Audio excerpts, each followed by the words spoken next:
But can do it here. Swinging a drive. Deep center field. Going back is Scott. And that one is gone. This game is tied at 6. Harden drives in. Harden. And it's rejected by Flag. Flag recovers it. Flag driving. He might go coast to coast. Gives it to Nembhard in the corner. Nembhard for 3. Bang! For 3. Ryan Nembhard makes it a 20-point lead. Hands it off. Rodriguez up the middle. Touchdown, Commanders! Rodriguez with the touchdown run. Chris Rodriguez Jr. straight up the middle. Touchdown!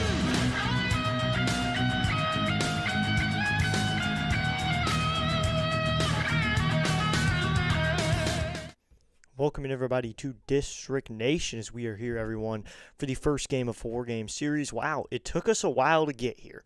It's been an hour and 25 minutes or an hour 15 since we were supposed to start this game, and here we are, finally starting this game. What's up, everybody? Hope you're all having a good day. Be sure to hit that like button, hit that subscribe button, help out the channel.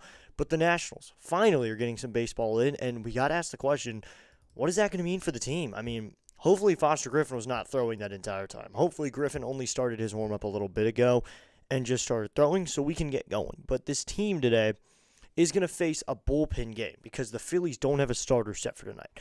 Me and JJ talked about it during the pregame show. They're not going to throw out Andrew Painter, so it's going to be a bullpen game for this Phillies team. And not the way the Nationals would have a bullpen game. The Nationals having a bullpen game would be very different. They would go a starter for about 2 innings, an opener for about 2 innings, usually P.J. Pullen or maybe Richard Lovelady, and then someone like Miles Michaels or Zach Littell for 3-4 innings. That gets you through 6, and you go 1 pitcher per inning from there. Here, we're going to see each one of them pitch 1 or 2 innings, maybe 3 or 4. We're going to have guys string together a game. So I think 3 innings is the most we're going to see any pitcher throw today. We're probably going to see Duran. Maybe Duran has thrown a few days in a row, so we'll see if Duran gets to get on the mound a little bit. JJ predicted Tuesday and Thursday, though. So it looks like Up to Dre's already here, saying we have baseball rain delay style. Yep, about an hour and a little bit late, but here we are ready to go. As we're getting going, we're about 10 minutes away from first pitch here. Wanted to start the preview just a little bit early so we can talk about this one because there's a lot to unpack. Hopefully, some people watch that series preview. I know JJ streamed it on his channel, but we got quite a few views over here. But me and Play-by-Play with JJ did a podcast episode together for a full hour. So we talked about the game, what was going on, everything to expect. So we got through all that. Now here we are during the game. Let's see how the Nationals do. This is a very important series here. The Nationals are 2 games over 5. The Phillies are 7 games over 5. And the Phillies are really the one team the Nationals should be competing for if they want to find their way into the playoffs.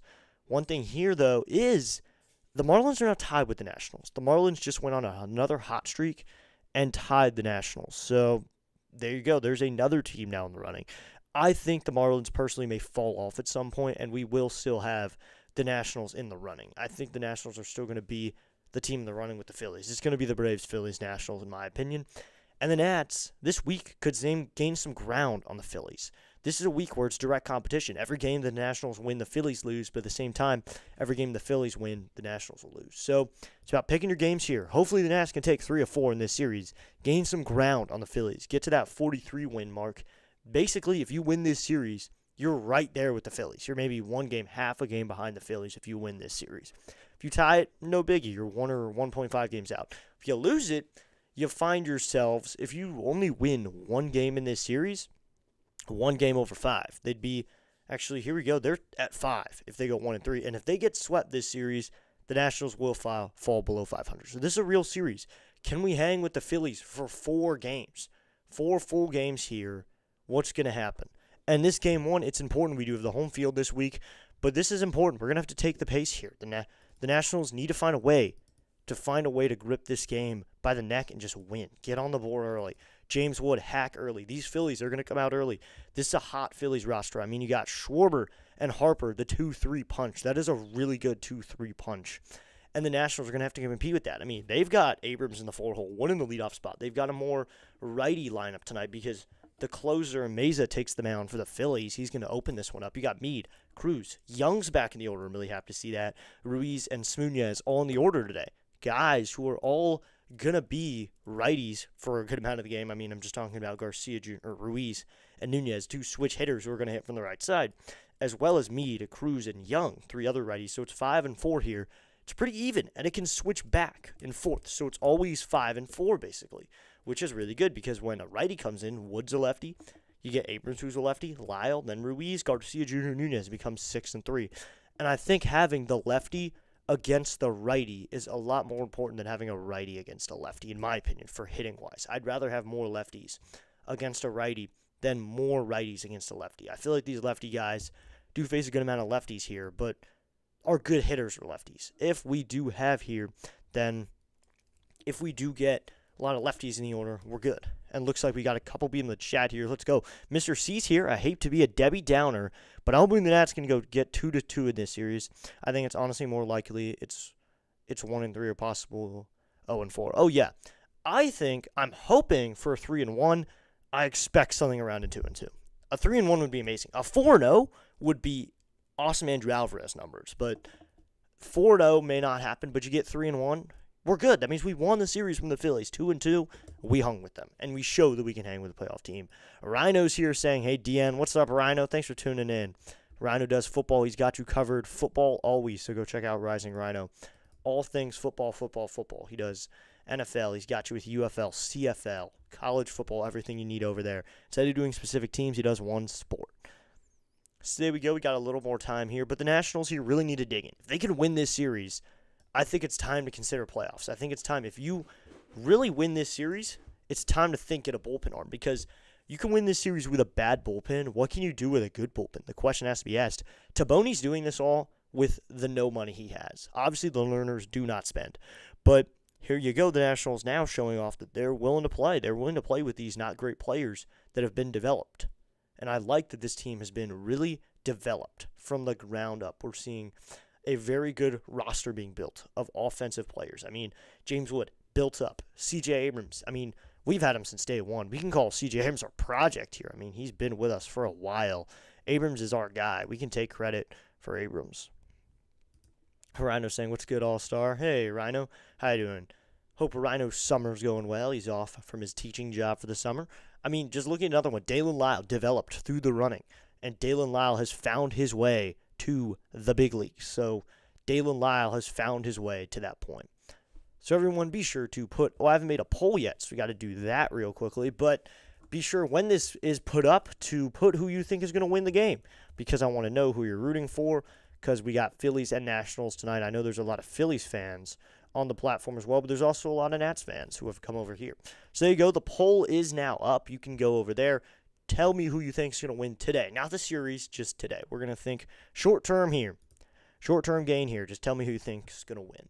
Tell me who you think is going to win the game. But here we go. This is going to be a 4-game series. It's going to be a long series. All night games, and tonight's an alternate game because we're starting at 8:15 and it's 8:09. So starting with a late nighter. Hopefully we don't have late nighters all week. Hopefully we can get 6:40 starts throughout the night. I'll be on the mic for Monday and Tuesday.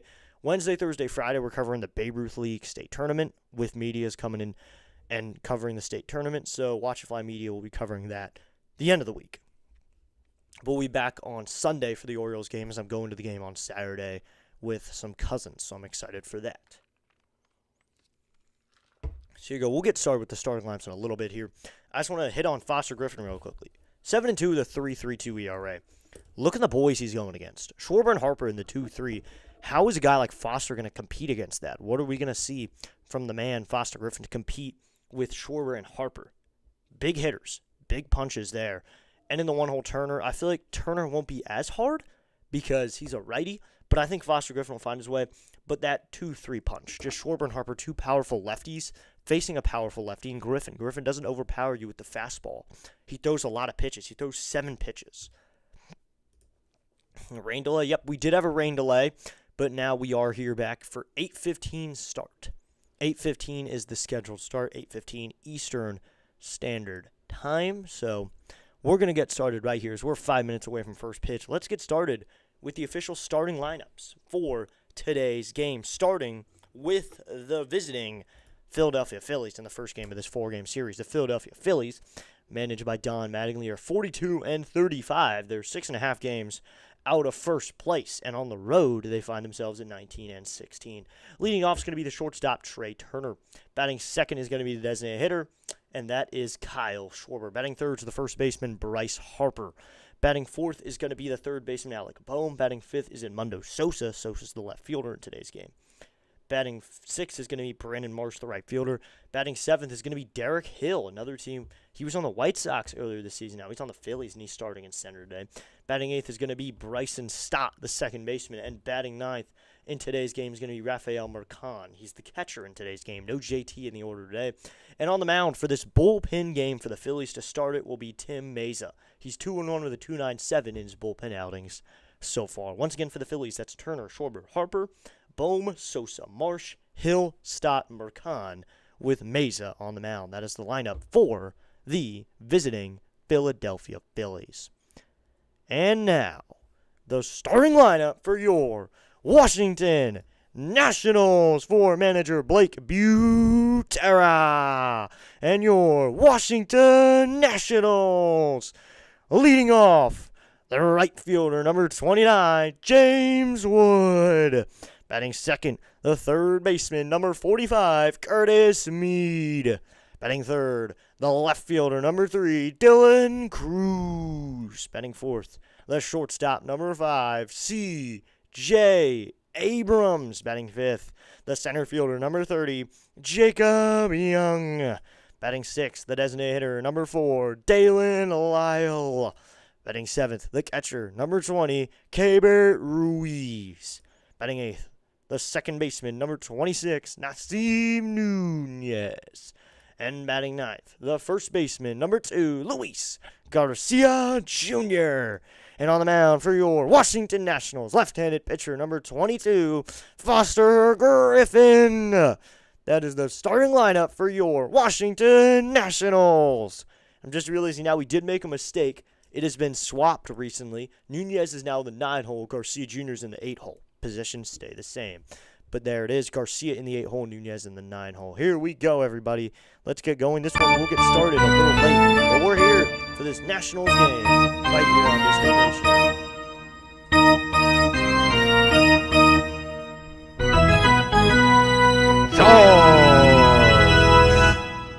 Let's go, everybody. Be sure to hit that like button and the subscribe button. We had some people hanging out with us before the stream even began. I had the rain delay screen up for now a while, actually. It was up there for a while. But tune in, hit that like button, hit that subscribe button, help out the channel just a little bit as we are getting ready for this Nationals game. It is a later night, so I don't know what we should expect from the viewership, but it is a later night. That's all I can think of right now is the fact that it is a later night. We're about 1 minute away now. The clouds have cleared a little bit, and it's still pretty bright. 74 degrees is going to be your first time temperature.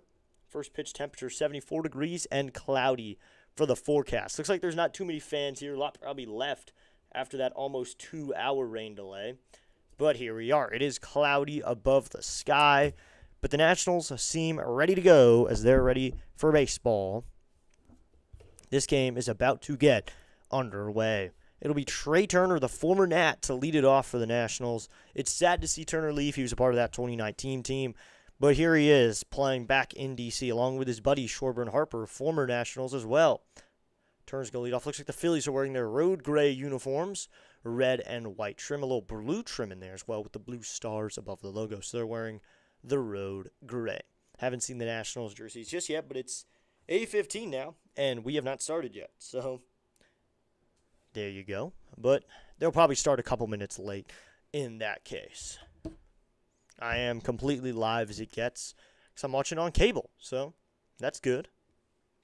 Excited to see this game get underway as Foster Griffin will lead the Nationals onto the field. He hops over the line, and he is onto the mound to warm up. So they're going to probably stay here. Looks like a veteran. That's nice. A veteran delivers him the ball, and Foster gives him a handshake and a hug. That's always good to see as Foster Griffin will now get ready to take the mound. Griffin has probably been this staff's best starter. 7-2 record. I mean, the record and numbers say it, but recently he has been dipping a little bit, but I think it's just a slow start, or maybe a slow midseason, because in the beginning he was great. He's settling in a little bit. He's starting to cool off. Maybe he just needs to find that fire again lit under him. I think it is smart here having Turner in the leadoff spot for the Phillies, though. They have a righty in the order against a lefty pitcher, and then they have 2 lefties with Schwarber and Harper back-to-back, and then Boehm and Sosa 2 righties. But they do have a switch hitter, Rafael Marcan, hitting 9th. I mean, 16 game for Griffin here, and The thing is, when he's in games, he usually wins them. That's the thing. 7 of his 15 games have been wins, only 2 losses. Other guys, you only see a few of their games get decisions. Almost half of Griffin's starts are wins, which is really good, and that doesn't even account for the games where he was taken out. And Griffin, they still won the game. So I think Griffin, he's good at winning games. He's a winner. I don't think there's many other ways to say it. He will win games, and I think that's good for a Nationals pitcher, especially a guy at this point in the season where we're starting to win again, but we're still in that rebuild mode. I mean, this season you've seen the cutter, the four-seamer, the sweeper, and the sinker and the changeups. You've seen 5 pitches he's using. He's using the cutter most, but I like when he doesn't use the four-seamer much. There's other pitchers where I like when they use the fastball. Here, I don't really want Griffin using it much. I'd rather him use the breaking balls that are good, use his good stuff, as he'll get ready to go here. 74, but it's probably really humid because some of the guys are already sweating. They're in their home whites, the Nationals, with red and blue trim with the red cap. We are ready for baseball right here on District Nation. Foster Griffin's going to work exclusively out of the set position. Let's go. Hey, oh, let's go. Hey, oh, let's go. Griffin sets. He waits. Now here comes the first pitch to Trey Turner, and that is going to be in there, called strike 1 on the outside corner. We're underway just 2 minutes late at 8:17 p.m. So 2 minutes late, but we are starting almost an hour and a half late to the actual time. Here comes the 0-1 to Turner, and that's going to be low ball 1 with a cutter. So it'll be 1-1 now at 89 with that cutter. Turner only hitting .227 this season. Yes, it has been his worst season average on record. I think it was the worst record from anyone who won a batting title to his next season. Here's the 1-1 in Turner. Swing and a miss at that curveball in the zone. It'll be a 1-2 count now. Our umpires, Jeremy Rehack behind the plate, Dan Isona, the crew chiefs at first, Adam Becks at second, and Louis Krupa is at third. So those are your umpires. It'll be a 1-2 here from Griffin to Turner. Here's the pitch. That's low ball 2, but those are your umpires for today's game. Hey, it's Enrico Palazzo. Should be 2-2 here.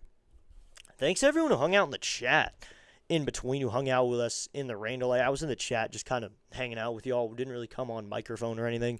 It was fun just talking to you for a little while. Coming sets Griffin. It'll be a 2-2. So I'm going to foul off. So Turner working an AB here against Griffin. I'm assuming a lot of the fans did leave the park. It isn't too packed here tonight, but I'm just assuming that a good amount of this crowd just doesn't want to be here till 8. And now they're going to be here probably till 11. It's Griffin comes set. It'd be another 2-2 to Turner. He waits. The 2-2. Swing and a... Ooh, he lost the bat. Swing and a miss, and Turner throws his bat down the third base line. Third base coach Contreras will go get that one. But Trey Turner goes down swinging for out number 1 here in the top of the first. And Foster Griffin has his first strikeout of the night. Not even evening, of the night. Turner swung through that one and then completely loses his bat on the swing. The bat goes flying third base side. So Griffin has a strikeout now. So that'll bring up Schwarbaum here, the designated hitter. A lefty-lefty matchup. First pitch, and Schwarber swing and a miss at a cutter high in the zone. It'll be an 0-1 count. Griffin going right back to work. Getting these 3 first guys out would be uber important and be very good for this lineup. Griffin goes set as the clock winds down. He's ready to go to work here. Here's the 0-1. And Schwarber takes a sweeper. Called! Strike 2! Or no, it's low ball 1. I thought that umpire called that a strike. The ump, Rahel behind the plate, called that a strike, but Griffin doesn't get the call. Umpire Rehack doesn't give him the call. The 0-2 is low. Actually, he did give him the call, so it's a 1-2 count. I knew he gave him the call. Jeremy Rehack did give him the strike on that one, so it'll be a 1-2 here. Schwarber looks like he's got some gray in that beard, and now he'll take a timeout.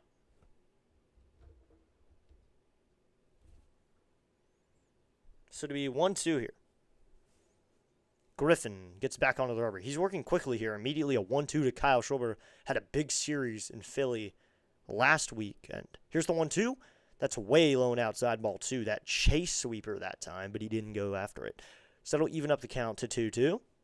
2-2 here with 1 out in the top of the first.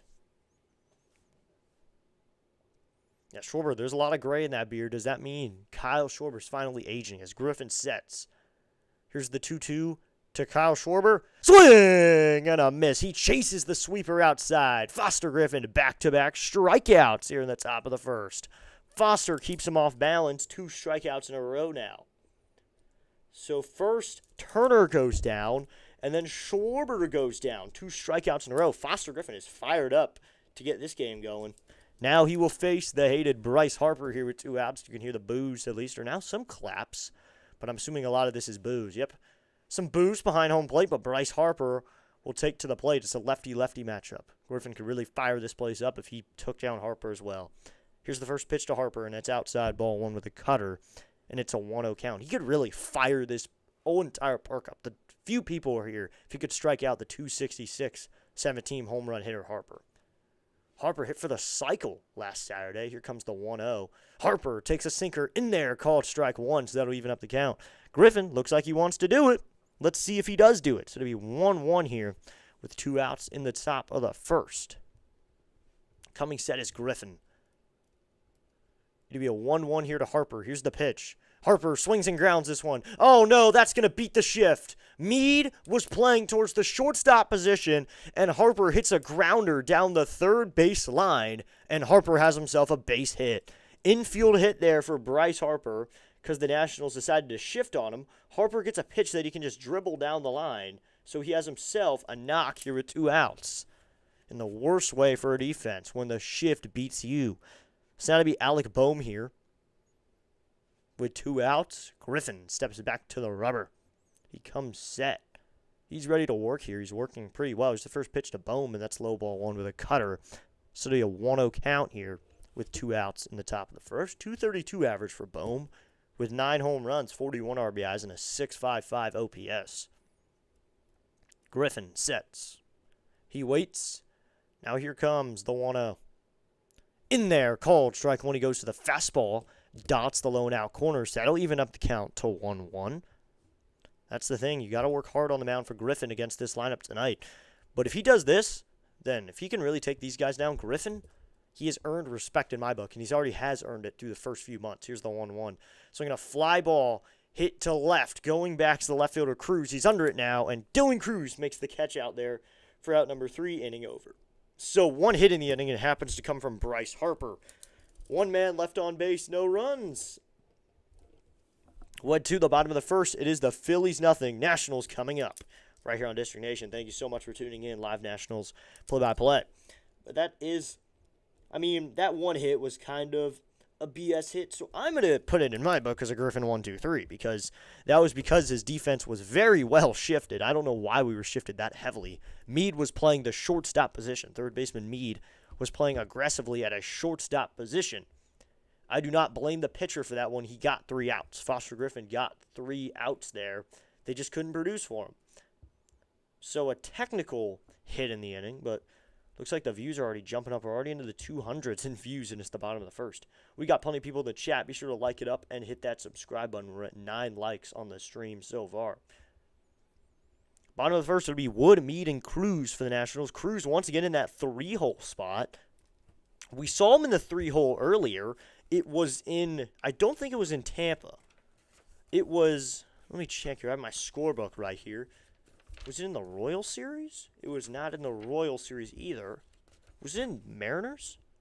It was against the Mariners when the Nationals played the Mariners on the 14th. That was a weekend series last weekend. That was the Sunday afternoon game. He had a double, and that was it, and had an RBI ground out. He also grounded into a double play in the first, but Wood led off that home run with something fun. Let's see if he can have something similar here. You know, a closer to enter the game in the starting role. How is that going to be here? As Mesa came out of the pen, he was warming up in the pen that entire time. But here we go. James Wood will lead it off. He's playing in right field today. The Nationals have Cruz, Wood, and Young in the outfield today. So Dalen Lyle is given the designated hitter spot for today's game. Wood, Meade, and Cruz will lead it off for the Nats against the lefty Mesa to start this one, getting this one underway. Mesa will immediately put the glove over his pitch-comm device in his ear so we can hear it, and he will now come set. First pitch to James Wood. Wood will take a ball inside with a sinker. Ball 1 at 93 miles an hour, and it's a 1-0 count. 29 games for Tim Mesa. This is 30th in his second start. He has a 2-1 record, an ERA just below 3 at 2.97. So the numbers, pretty decent. Here comes the pitch to Wood. And Wood swings and lines this one down the right field line. That's going to go into the corner. This is a base hit. Marsh will chase after it. Wood around first, headed to second. Ball takes an odd bounce, but Marsh will play it. So James Wood leads this game off with a double here in the bottom of the first. James Wood delivers immediately on the second pitch of the game against the lefty Mesa. Got a low and inside pitch, and Wood drives it down the right field line. Has himself a double here in the bottom of the first. Harper made a diving attempt that time. Can't make the play. So James Wood delivers here to lead off the game with a double on the second pitch from Tim Mesa. So that'll bring up Curtis Mead now with a runner at second. Mesa sets. Here's the pitch to Mead. Mead swings and fouls off this sinker. So Wood's ready to play is what I'm seeing. Let's see if the offense follows him. But this team has one guy who looks ready to go after that delay. He's tired. He wants to play baseball. And I'm just noticing now we have the wrong picture up. So I need to replace that. All right, there we go. Mesa sets. Here's the pitch to Mead. Mead takes a sinker, high ball one. That'll even up the count to 1-1. This looks how it is going to look later in the night then with the darkness and all the lights.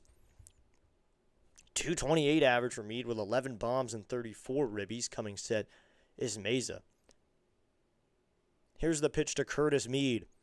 Mead takes a slider inside to make it a 2-1 count now.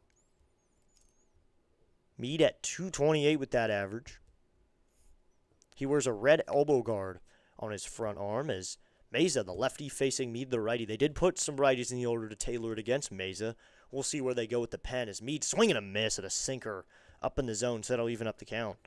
So how is this lineup going to change as they go lefty to righties? As I said during the pregame show, we saw that this order has two switch hitters, so it can go from four righties and 5 lefties to 6 lefties and 3 righties. Coming sets Mesa. The 2-2. Mead swinging a foul off. So then we'll do 2-2 again here after that 95-mile-an-hour sinker is fouled off. So we'll do 2-2 here. Let's go, Mead. Come on. You can do it, Mead. It'll be a 2-2 here. Thanks to everyone tuning in. Nationals live play-by-play right here on District Nation. Mesa comes set. It'll be a 2-2 again to Mead. Here's the pitches inside. Ball 3. Dusts Mead off the plate just slightly. So it'll be 3-2 now. You wonder on a 3-2 count, no one behind him if Wood's on the move. Dylan Cruz got his average up to 200 now. He's hitting in the 3-hole, but the important thing is his average is above that 100 number. I love when you can see a 2 there. At least it's not a 1. That's the good thing. And he's slowly getting it up, the 3-2. Mead with a fly ball. Hit well out to center. Going back is Hill, though. Hill is under it, and he'll make the catch on the track. Wood will move up to third on the play. So that's thrown into Turner in the cutoff spot, so James Wood moves up to third on the play. Curtis Mead that time, with a productive out, moves Wood up to third base with 1 out now. Mead hit that one pretty well, but just got a little bit under it. Can't get it out of here, but he flies out to the deepest part of center field and gets Wood over to third base now for Dylan Cruz.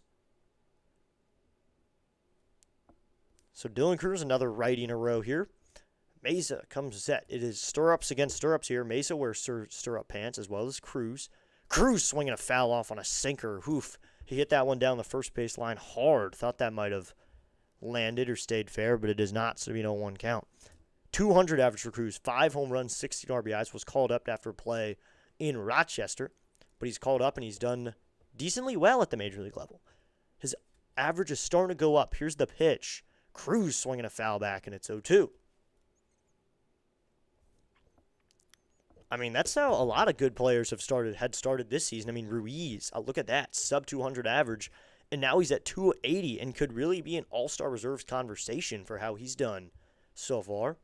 And JJ now talked about it. JJ has a pet peeve, and his name is Keibert Ruiz. He does not like how they do it, how Ruiz plays against the Phillies. Productive out by Mead. Oh, yes, Mr. C. Very productive. The 0-2. Cruz takes a sinker upstairs, and it'll be a 1-2 count. I like that we're okay with Mead doing that, too. And that Mead was getting high fives in the dugout. I like that Mead gets the credit he deserves. That could be the runner at third instead of second is very important. I hope they realize how important that is. Here's the 1-2 to Cruz. Swinging a fly ball, foul to 1-2 again. So Cruz working a good AB here. Still 1-2.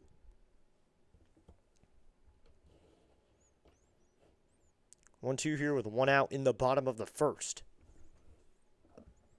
Nationals. Griffin had a good first inning, so the Nationals need to come out here with a good offense in the bottom of the first. Get behind him early. Here's the pitch. Cruz gets a sinker low out of the zone, so that'll make it 2-2 again. Phillies, the host of the All-Star games, they're probably hoping to have as many All-Stars as they can. I only predict maybe 2 or 3. Duran, then Harper and Schwarber. That's really all the All-Stars I can see. Maybe Marsh sneaks into the All-Star game. The 2-2. Cruz swinging a foul on a slider, so he's working a good at-bat here. He's gotten all sinkers and just got a slider just now. I mean, mid-90s sinkers this entire AB and then goes to the slider and Cruz fouls it off. So I'll bet he goes back to a slider here or he'll stick with the sinker. He's not going to break out anything new. He'll stick with either one of them because he seems to like them so far. He sets. The 2-2 to Cruz. Cruz swings and hits this one to left field down the line. That's a base hit. Left fielder Sosa will get that one, but James Wood in to score. Cruz will stop at first with a long single, and Dylan Cruz delivers here in the bottom of the first. It is now the Nationals 1, the Phillies nothing. Dylan Cruz delivers with an RBI single to left down the corner, but the left fielder Sosa was good to get behind it, so Cruz couldn't take any more than first. But the Nationals are in a strike first. It is now a 1-0 game. James Wood scores from third on the play. Nationals 1, Phillies nothing. N-A-T-S, Nats, woo! As this one is chopped to Turner at short, and he misses it! Trey Turner misses it! Yet another error by Trey Turner put CJ Abrams on first. I was in the middle of an NATS, but Turner decides to ruin it there with an error. So that puts Abrams at first. Trey Turner with an E6. Second baseman Stott came in behind him. Can't make a play. That could have been a double play there. And then Turner just misses it. Chopped ground ball. Turner goes to get it, and it goes right through him. So we'll see what this one is scored as. So now the infield will come in here, give a visit to Mesa. Pitching coach out. What are they going to give this play? Moving up to second on the play is going to be Cruz. So they're going to give it E6. So Trey Turner gets an error on the play. Trey Turner with yet another error. Now Rangel's up in the pen for the Phillies here with a 1 out and 2 runners on, and JY with the big fly up to the plate. Jacob Young back into the game. Let's go Jacob Young. Way to get healthy, buddy. Good to have Jacob Young back. That's always good. Getting Jacob Young back in the order. So there's now runners at first and second here with 1 out. That'll bring up JY with the big fly. Let's go. Seeing him back in the order is really nice because we were nervous. I think a lot of Nats fans were nervous after that tumble back on Saturday, and he's back here in the order playing for the team. That is really good on his part. So Lyle finds his way on the deck, though. So you do have a lefty on deck. Mesa's first pitch to Young, and he swings and fouls off that sinker, and it's an 0-1 count. Jacob Young, it's really nice to see him back in the order, though. 228 average, but he has 8 home runs this season, which is really surprising. Did not expect JY to come out and have 8 home runs. I thought he'd have 3 at most. So looks like Stott's going to hold on the runner. Turner's at a normal shortstop position, no double play depth, and Young fouls this one straight back. And it's an 0-2 count. There's no double play depth here. It'll be 0-2 here with 1 out in the bottom of the first. Nationals have an early 1-0 lead against the Phillies. I mean, this Mesa thing didn't work out, but who are they going to go to next is the big question. Who are they going to rely on next? Buterra's got to feel good about how this is going. No, the Nationals also 31-13 when they score first. So you got to feel good about this game. Young going to take a breaking ball in the dirt, ball 1. That was the slider. Mesa went to the slider early that time. Looks like there are clouds just kind of lurking above the sky. Hopefully they don't produce anything, though. Just let the clouds stay where they are. Here comes the 1-2 to Jacob Young. Young swinging a miss at a high fastball at 94. Mesa sets him down. So that's out number 2. There's now 2 outs and runners in first and second. So a man in scoring position here. And a man at first for Dalen Lyle here. Lyle will take to the plate. A lot of people, you're seeing behind the plate, there's a few people dancing to Dalen Lyle's walk-up song, Amazing Fantasy by Mariah Carey. Coming set is Mesa. Comes the first pitch to Dalen Lyle in a lefty-lefty matchup. Lyle swings and fouls off a slider and it's an 0-1 count. I don't know if anyone else has noticed, but Jacob Young, and just the team in general, not even the team, just the team in general, not Jacob Young, just the team, has been fouling off a lot of pitches in this game. Lyle's at 252 on the season, 8 home runs. I mean, He found it last season with that triple stretch. So he had it work in that September when he had almost 11 triples. The 0-1. Lyle's going to take a slider on the low and outside corner, and it's an 0-2 count. Lyle doesn't like the call, but, I mean, if he doesn't like it, he can ABS it, is my opinion. Charles is here saying, Mr. District CEO, host, great night. Meza wears number 37 for the Phillies, and before getting his sign, he always wears his glove. He puts his glove right over his ear. He's got to hear the signal. As here comes the 0-2. Lyle. Called! Strike 3 on a slider on the outside corner, but Dalen Lyle wants an ABS here. So he gets rung up on an outside slider. We'll get an ABS here in the bottom of the first. Let's see if Lyle's correct. He is not correct. Lyle is down looking. So it's out number 3. Dalen Lyle loses an ABS early here in the bottom of the first. 2 strikeouts inning for Meza. He paints a slider on the outside corner, and that will end the inning. The Nationals fail to get another run out of that one. They do get one in the first, though. James Wood scores on a Dylan Cruz single. 1 run in the inning on 2 hits, an error from Trey Turner, and then 2 runners left on base. After 1 full inning, it's now the Nationals 1, the Phillies nothing. I mean, good there. We were talking about Dylan Cruz. We were just interested on how he would be in the 3-hole. He decides to go with it and just driving a run. I mean, that's what you got to do in the 3-hole. Got to be driving in runs. Thanks to everyone who tunes into today's stream as well as the preview series, the series preview with JJ, which was a whole lot of fun. And he showed his before the game as a part of the live stream. So it was good that he showed it in delay. But we just hung out here for that time. Looks like a lot of people are live for tonight's Monday night of events. So you go, looks like we got a few people, or at least Charles sent in a few. We had a few people before. Avender was here before the game. Mr. C tuned in. King Jaden was here before the game. Bam was here before the game. Miss Gina stopped in before the game. Yes, smash some free subs to the like button. Feel inspired to join in the chat. You're welcome to do so at any time respectfully. Yes, Charles. So we go top 2. It'll be Sosa, Marsh, and Hill for the Phillies. But Foster Griffin had a good first inning. 2 strikeouts of Turner and Schwarber. Schwarber arguably one of the better hitters in the NL, and he just decides to go do it there. You can see how Sosa and Foster match up, and even the Marsh-Foster matchup. Marsh has been one of the better hitters in the league this year, surprisingly. You know, there's always that guy who's just really good at the beginning of the season. It's always one guy, too. Maybe that's Marsh this year, and then they kind of fall off second half. But Marsh has held it until mid-June now, so he's holding that good spot for a little while. So Edmundo Sosa will face Foster Griffin here to start at the top of the second. The clouds are still looming over Nats Park, but remember, here's the first pitch to Sosa, and that is in there, called strike 1 with a 76-mile-an-hour curveball. It's an 0-1 count. Just remember that 5 innings is an official game in the MLB. You could play 5, get delayed, and that's the full game. That's, 0-1 here. Griffin sets. Here's the pitch. Swing and a miss. Wow. Had him out front of that breaking ball. It's outside of the zone. And at 81 miles an hour, Edmundo Sosa swings through it and looks stupid on that swing. Sosa at 237, 4 home runs and 19 ribbies as Griffin comes set.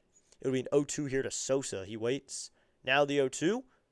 Swinging a ground ball. This is to the third baseman, Meade. Hugging the line. He'll fire it over to first. In time for the out. Curtis Meade threw a ball, a one-hopper over to Garcia. He picks it out of the ground, falls to the ground in the process, and he makes a spectacular play. Meade had to hug the line on that one and realizes that he can't make the throw, so throws a one-hopper to Louis and gets it in time. So that's out number 1. We'll see if the Phillies want to challenge this one. Let get a better view here. Oh, and it was in time. Louis held the bag, falls to the ground as he picked it out of the ground. Makes a spectacular play. Ooh, he's off the bag. He is off the bag, though, as he picks it. So this play will probably get overturned. We'll see if there's a challenge here. Mattingly does want a challenge. Yep, it will be a base hit then. They're going to give him a base hit here. Looks like the scoreboard in Nationals Park is broken. Louis' foot did come off the bag, so we should get a base hit here. You know, Foster Griffin over his last 5, though, 2-0 with a 1.93 ERA. He's thrown over 28 innings over that time, too. And a whip of sub-1, which is really good. So call is overturned. So I think they're going to give him a base hit because he came off the bag. So that is an overturned play. So Griffin has a runner at first here to start it, but doesn't really affect Griffin. Runners on base do not affect him. I'll see what the scored play is in a little bit. Looks like they're going to give him a hit as Marsh lines this one out to right. Coming in is Wood, and Wood makes a nice catch for out number 1. So Brandon Marsh lines out to throw to first, not in time. So Wood do that back to first, try to double off Sosa, but that one's not in time. So we'll see what they give this play. So they're going to say it was a throwing error. So Curtis Mead gets an error now. Yes, once again, that is Curtis Mead getting credit for the error. With one out now, it'll be Derek Hale, former national farmhand. I think he got some time in the big leagues with the Nats, but here we go. Foster will now face him. So that'd be Derek Hill, 219 average with 4 home runs. Here's the pitch. Curveball upstairs, ball 1 at 75. It's a 1-0 count. Looks like the Phillies are winning the poll. I'm disappointed with you. I'm fine. You guys can put in the poll. That's the whole point. You can be honest. Tell me who you think is going to really win the game. Nationals do hold a 1-0 lead here in the second. Griffin sets.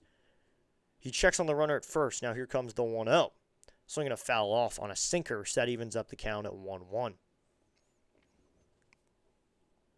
Marsh just lined out on the first pitch. We were talking about how good Marsh has been.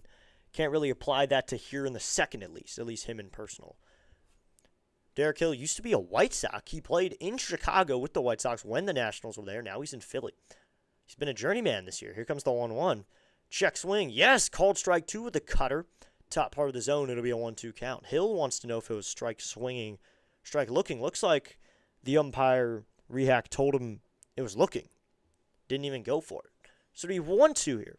He could ABS it if he wanted to, if it was looking in that case. But he 1-2 here. Griffin gets his sign from Ruiz. Griffin works exclusively out of the set, never works out of a windup. Set at the belt. The 1-2 holds his leg there for a point. The 1-2, swing and a miss on a cutter inside. Derek Hill goes down. Strikeout number 3 for Foster Griffin. First one of the inning, but that's the third of the evening, or the night game now. Not even evening. Strikeout number 3. Griffin is living on the Florida-Georgia vibes right now because he is just wanting to cruise right now. Or even better, he's telling the hitters and his team, this is how we roll. It's now to be Bryson Stott hitting in the 8-hole. First pitch to the lefty is going to be low ball, one of the sweeper, just on the low and outside corner, or just a bit outside. And that was legitimately just a bit outside.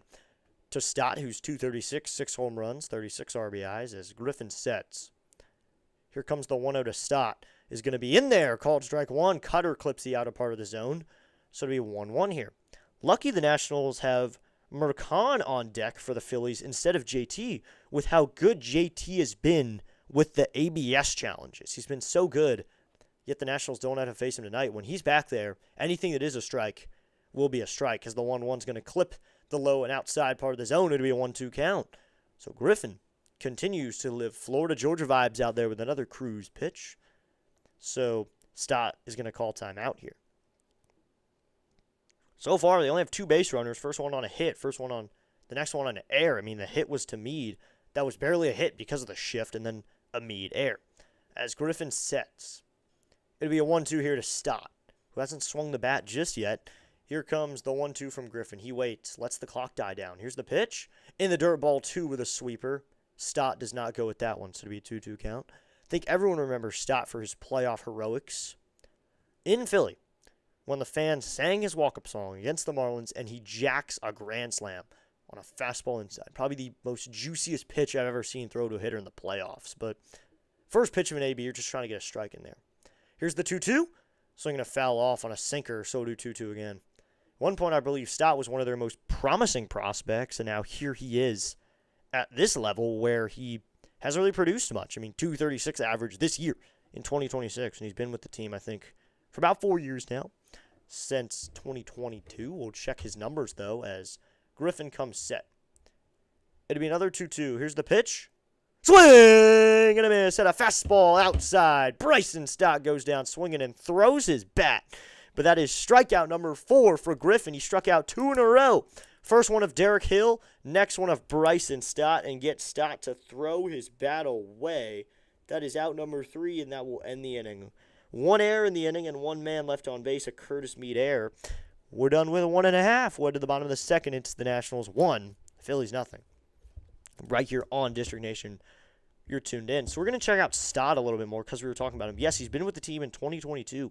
Played 127 games with them in 2022. He hit 234. His highest batting average, though, was 2023 when he hit 280 over 151 games. And in that season, he had 15 home runs. That'd be his highest home run season, as well as his best average season. In that season, he had 100 hits, 19 doubles, 2 triples, 10 home runs, and 49 runs batted in. So 2023 was his best season. Now we'll focus on the bottom of the second, as it'll be Ruiz, Garcia Jr., and Smuñez up for the Nationals. Let's see if they stick with Mesa. Maybe the Phillies will go to a new arm here. Give them what they need. Thanks to everyone for tuning in to today's broadcast. Nationals baseball right here on District Nation. You're tuned in. We'll be back tomorrow with more Phillies baseball. Hopefully it starts on time at 6:45. If this game started on time, you'd probably be in the 5th or 6th inning already by now and see who would have this lead. But for now, the Nationals hold a 1-0 lead as we head to the bottom of the second. Thanks to everyone who tuned in for the power rankings last weekend for the 3-game series. We covered all 3. And, of course, we also tuned in for a little bit of Pure Adrenaline sports broadcast of the Phillies and Mets. We were there for a little while just to hang out with them. So we'll head to the bottom of the second inning. We'll check up on the out-of-town scoreboard at some point as well, just keep you updated on everything going on around baseball like usual. But here you go. Thanks to everyone for tuning in to today's broadcast. K-Barrett Ruiz will lead it off. Looks like he's going to hit from the left side here. Is there a new pitcher in? Because Ruiz is gearing up to hit from the left side here. K-Bird over his last 26 has a .352 average, 29 RBIs and 5 runs. 29 RBIs, 5 home runs, 18 runs, a slugging of .615 and an OPS at .984. That's almost an 1,000 OPS through 26 games. That's been amazing. So there's going to be a new arm here for the Phillies coming set into the line now. First pitch to Ruiz, and he takes a curveball up high, ball 1. That's Rangel on the mound. Rangel on the mound for the Phillies now, spelled R-A-N-G-E-L. Here comes the 1-0 here to Ruiz. Ruiz swings and pops this one up on the infield. Under it is Stott. Harper's giving it over to Stott, and Bryson Stott makes the catch for out number 1. Here to start the bottom of the second and start Rangel's outing. I guess that's Rangel then. 1 game this season with a 3 ERA and a 1 whip. So just kind of working the innings he's gotten. And that is just 1 game. So Alan Rangel will face Luis Garcia Jr. now, a lefty. So let's see how long this guy lasts for this bullpen game. First pitch to Louie. He takes a fastball outside, ball 1 at 93 miles an hour, and it's a 1-0 count. Let's go. We just gained another sub. We're now at 466 subscribers. Thank you so much to that new subscriber. But this goes to 470 now. Here comes the 1-0 to Louie. Louie takes a changeup upstairs, ball 2, and it's a 2-0 count. So 2-0 here with 1 out in the bottom of the second. Louie hit the double digits in home runs. He's at 259 with 10 home runs already. Here comes the 2-0. Louie with a fly ball. This one is going to be in foul ground. Checking on it is Bohm, but this one will get out of play towards the third base side of the dugout, and fans will go get that one into the stands. CMA Fox says, let's go Phillies. What's up, CMA Fox? Thanks for tuning in. Looks like you're rooting for the Phillies. I'm fine with people rooting for the Phillies. At least you're tuned in. Coming set is Rangel, I guess. The 2-1 to Louie. Luis Garcia Jr. grounds this one down the first base line, but foul, so to be a 2-2 count. Now, we got a good piece of that one. Probably would have gotten past Harper, but it was just foul. So be 2-2 here. Rangel steps back onto the mound. You know, it is getting dark, but it is still bright because today's the longest day of the year. One of the first days of summer. Always awesome for summertime to officially start. So drums, please. Here comes the 2-2. Here's the pitch to Louie. Louie swings and grounds this one foul again down the first baseline. So Rangel working hard against Garcia Jr. You know, how many pitchers will the Phillies use in today's game? We don't know how many arms we'll see in today's game. In this bullpen-style game, at least. We're going to probably see a good amount of arms. I'll check how many innings Ronhill worked in his first game, and he comes set. Here comes the 2-2 to Louis. Louis swings and hits this one out to right. Going back is Marsh onto the track at the wall, and that one is gone. Watch it fly. Luis Garcia Jr. with a home run, and the Nationals add another one with that 108.7 off the bat, 427 feet home run. It's now the Nationals 2, the Phillies nothing. Luis Garcia Jr. adding another one on the board for the Nats with a bomb out to right. Right center, Marsh had no prayer of getting that one. It's now a 2-0 game, and the Nationals have the lead. Really good for somebody who picked up Garcia on their fantasy team, huh? Yep. So Louis goes yard, and it's now a 2-0 game. The Nationals add another one. Now Nunez will show bunt. He gets it down the third base line. Pitcher Ronhill will field it. He'll have no play. Now Nasim Nunez delivers with a bunt single. Rangel, the pitcher, slid to get to that one. Can't make a play, so Nasim Nunez with a bunt single from the left side adds on even more. So no one can get to this team right now. Louis, with his 11th home run of the year, continues to rake. I mean, talk about underrated players. Let's go take down to Luis Garcia Jr. N-A-T-S, Nats, Nats, Nats, woo! 2-0 game, Louis goes yard. Darn it, says CMA Fox, yep. It's had to be James Wood here. Now, Rango will go back over to first. Back in is Smoonez.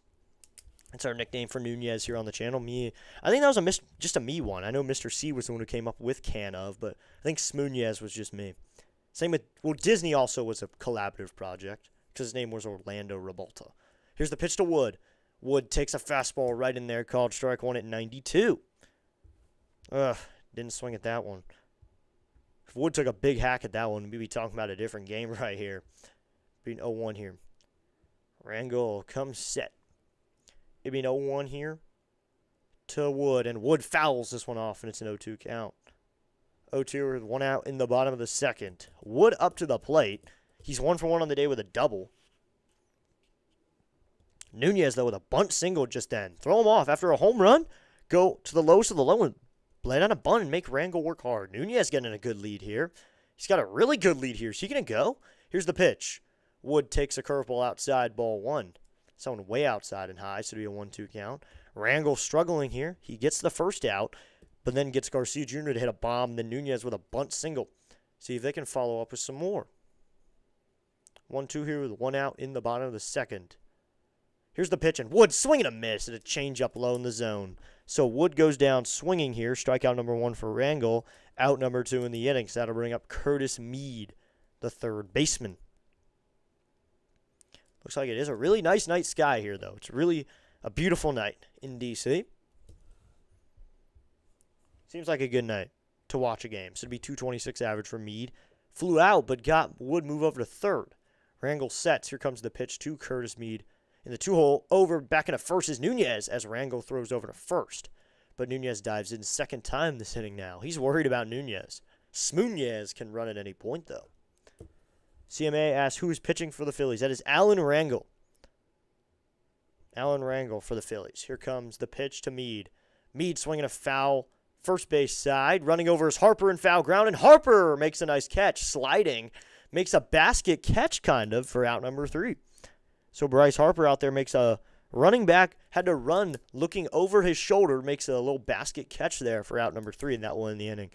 But the Nationals add on. They get another run here in the bottom of the second. 1 run on 2 hits, one of them being a bunt single, and 1 man left on base. We'll head to the top of the third now. It's now the Nationals 2, the Phillies nothing, as we head to the third. Man, this bullpen game, this might be the day to try to get to the This might be the day to get to the Phillies. You got to put runs on the board, though. Mercan will lead it off, and then it'll be the top of the order for the Phillies, so they'll have Schwarber and Harper. I think that 2-3 punch is really important, though. Just don't let that get to you. You just got to be able to avoid those 2 guys. Maybe you have to pitch around those guys a little bit.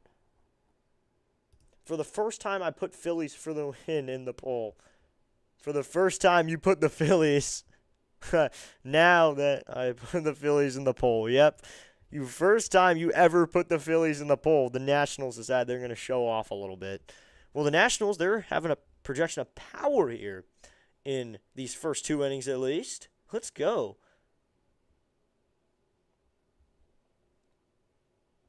So I to the top of the third. Now that I'm looking at the statistics, I want to change my vote. Yes, Mr. C, I don't know if you can change it, but I will put you down. I'll put you down for a national. I'll put you down manually for a nat. Mr. C, I'll put you down for some nats action there as we head to the top of the third in just a moment.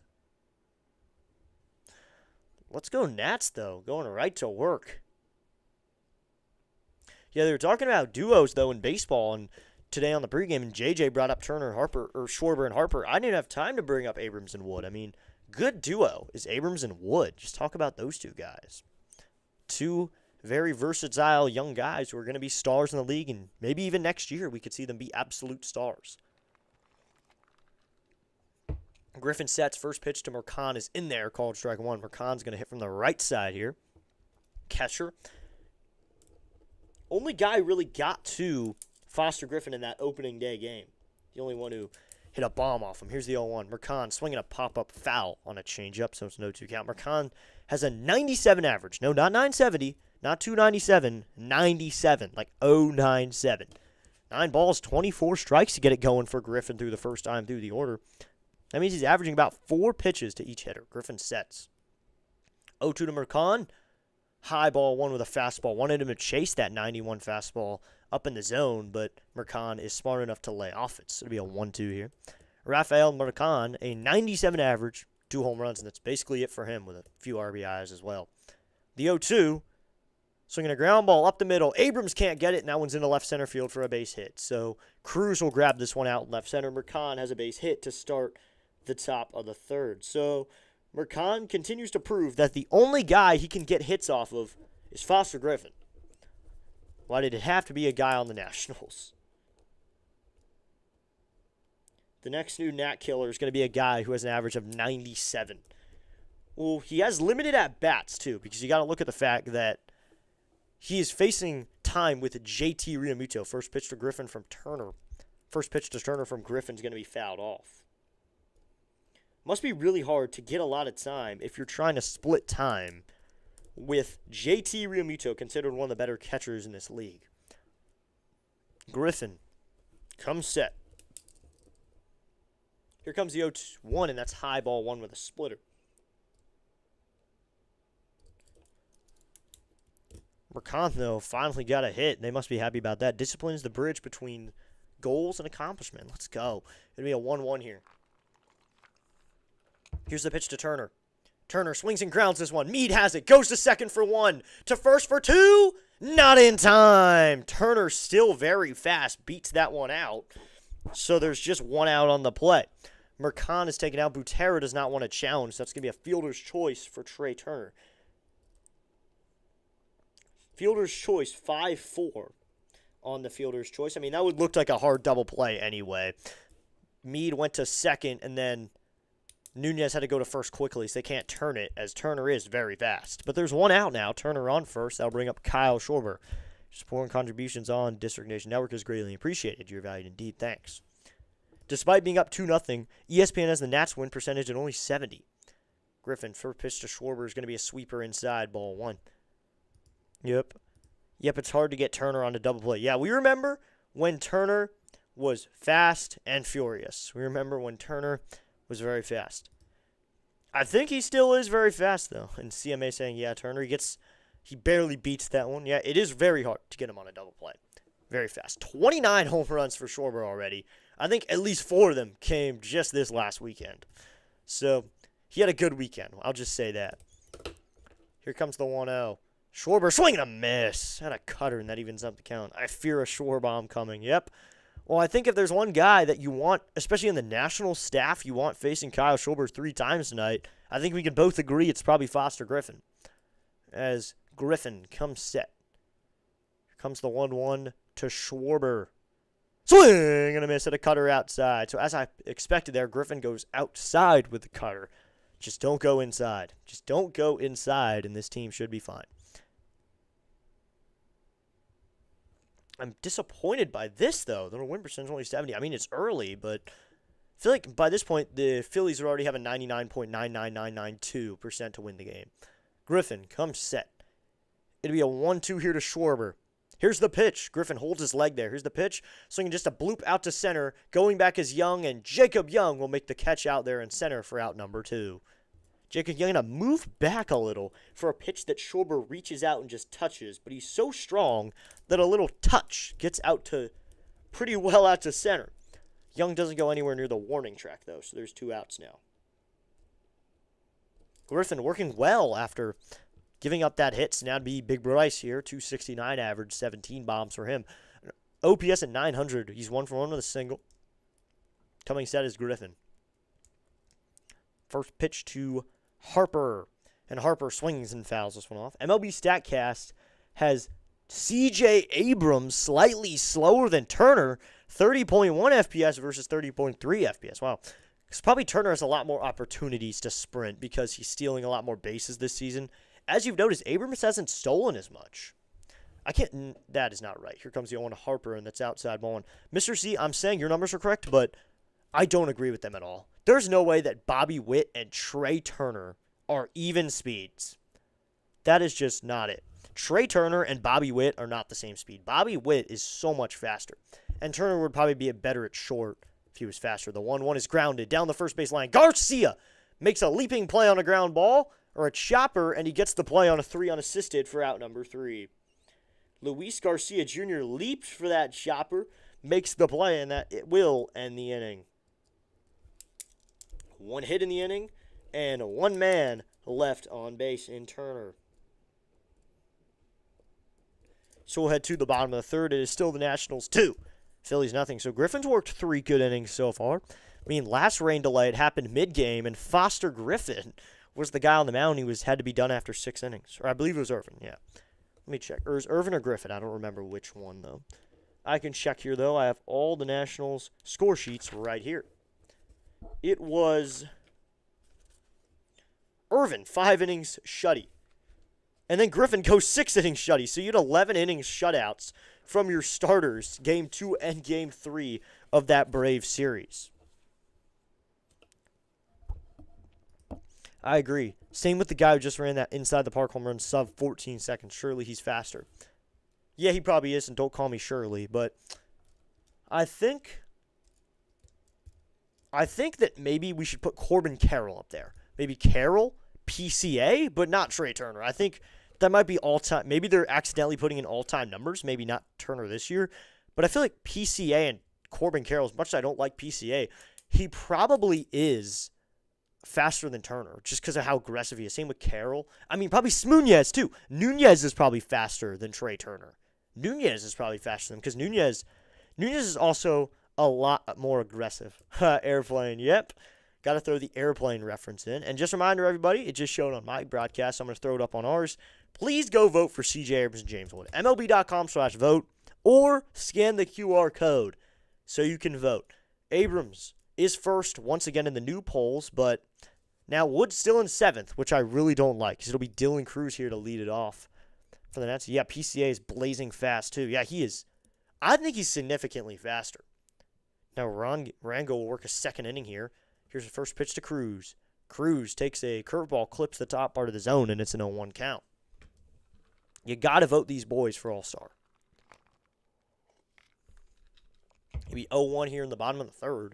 Here's the pitch to Cruz, and Cruz crushes this one out to center. Going back is the center fielder Hill on the run, and Hill stops at the back and makes the catch for out number 1. He stops at the back of the outfield. Out number 1 makes the catch. Derek Hill had to run back for that one and make a nice catch. Then again, Trey has the coolest slide ever. Oh, yes. Trey Turner has the coolest slide you'll ever see. Smooth as Smoonez type of slide. So that'll bring up CJ Abrams, reached on an error back in the 1st. A shortstop error from, you guessed it, Trey Turner. Here's the pitch, and Abrams takes a pitch low part of the zone, ball 1, but it looks like the catcher is going to challenge. That's Marcon. He wants a challenge here. On a 1-0 count with a 1 out, we'll see what it is. And the pitch is a strike, so that one's overturned. It's now an 0-1 count to Abrams here in the bottom of the 3rd. Man, that one was close. I think it was almost fully in the zone. There's a little out of it. So, honestly, a bad call by Rehack behind the plate. Here comes the 0-1 to Abrams.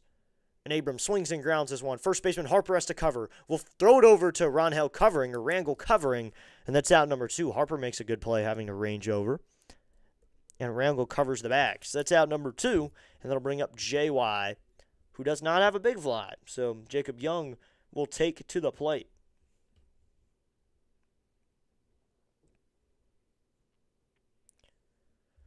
So that's 2 outs, and then it'll bring up Jacob Young here in the bottom of the 3rd. Jacob Young hitting in the 5 hole here. It was really sad he didn't get to play on Father's Day, on one of his first Father's Days. I think he had a kid maybe a year ago. Here's the pitch to Young, though. And Young takes a fastball in there, called strike 1. I'm happy he's back and recovered, though, after smashing into that fence. It was really scary when he did. So I'm glad he's back and he's found a rhythm again. Coming set is Rangel. Now the pitch to Young, and Young swings and hits this one out to center field. Coming in is the center fielder Hill, but that's going to fall for a base hit. So Jacob Young has a 2-out knock here in the bottom of the 3rd, and there's a runner at first with 2 outs. Jacob Young delivers with a hit out to right center, and that'll bring up Dalen Lyle. Now you'll get a lefty-righty matchup with Lyle being the lefty. So let's see how he approaches this. Lyle up to the plate. Rangel throwing 20 pitches now. Looks like we got plenty of people in the chat. Let's go. Thanks to everyone for hanging out with me today. It's been a blast calling this game, and we had to wait out the rain delay, though, but it's been a whole lot of fun to hang out. Rangel sets. He steps off now.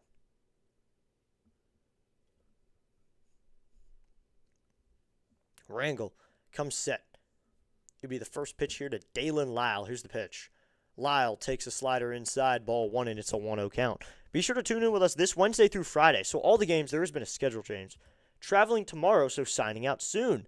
Thanks for a great broadcast, and I'll watch the rest later on YouTube so I know what really happened. I rely on DN for the truth. Thank you so much, Mr. C, for tuning in. Now, Rangel will go over to first. Back in safely is Young. But thanks for tuning in, Mr. C, and good luck traveling tomorrow. And thanks for tuning in, and thanks for watching it on the replay tomorrow. Just a reminder, we will be calling Babe Ruth games this week, Wednesday through Friday. All 3 games will be at 5:30. That's a schedule change. Here comes the 1-0. Lyle takes a changeup outside, ball 2. The team I'm following got a massive schedule change. They will be at 5:30 every day, Wednesday through Friday, so we'll call all 3. We won't be able to call any Saturday games they may have, I believe, because we will be at Baltimore. I'll be posting IRL content there. Now the catcher will call time and come out and visit his man, Rangel.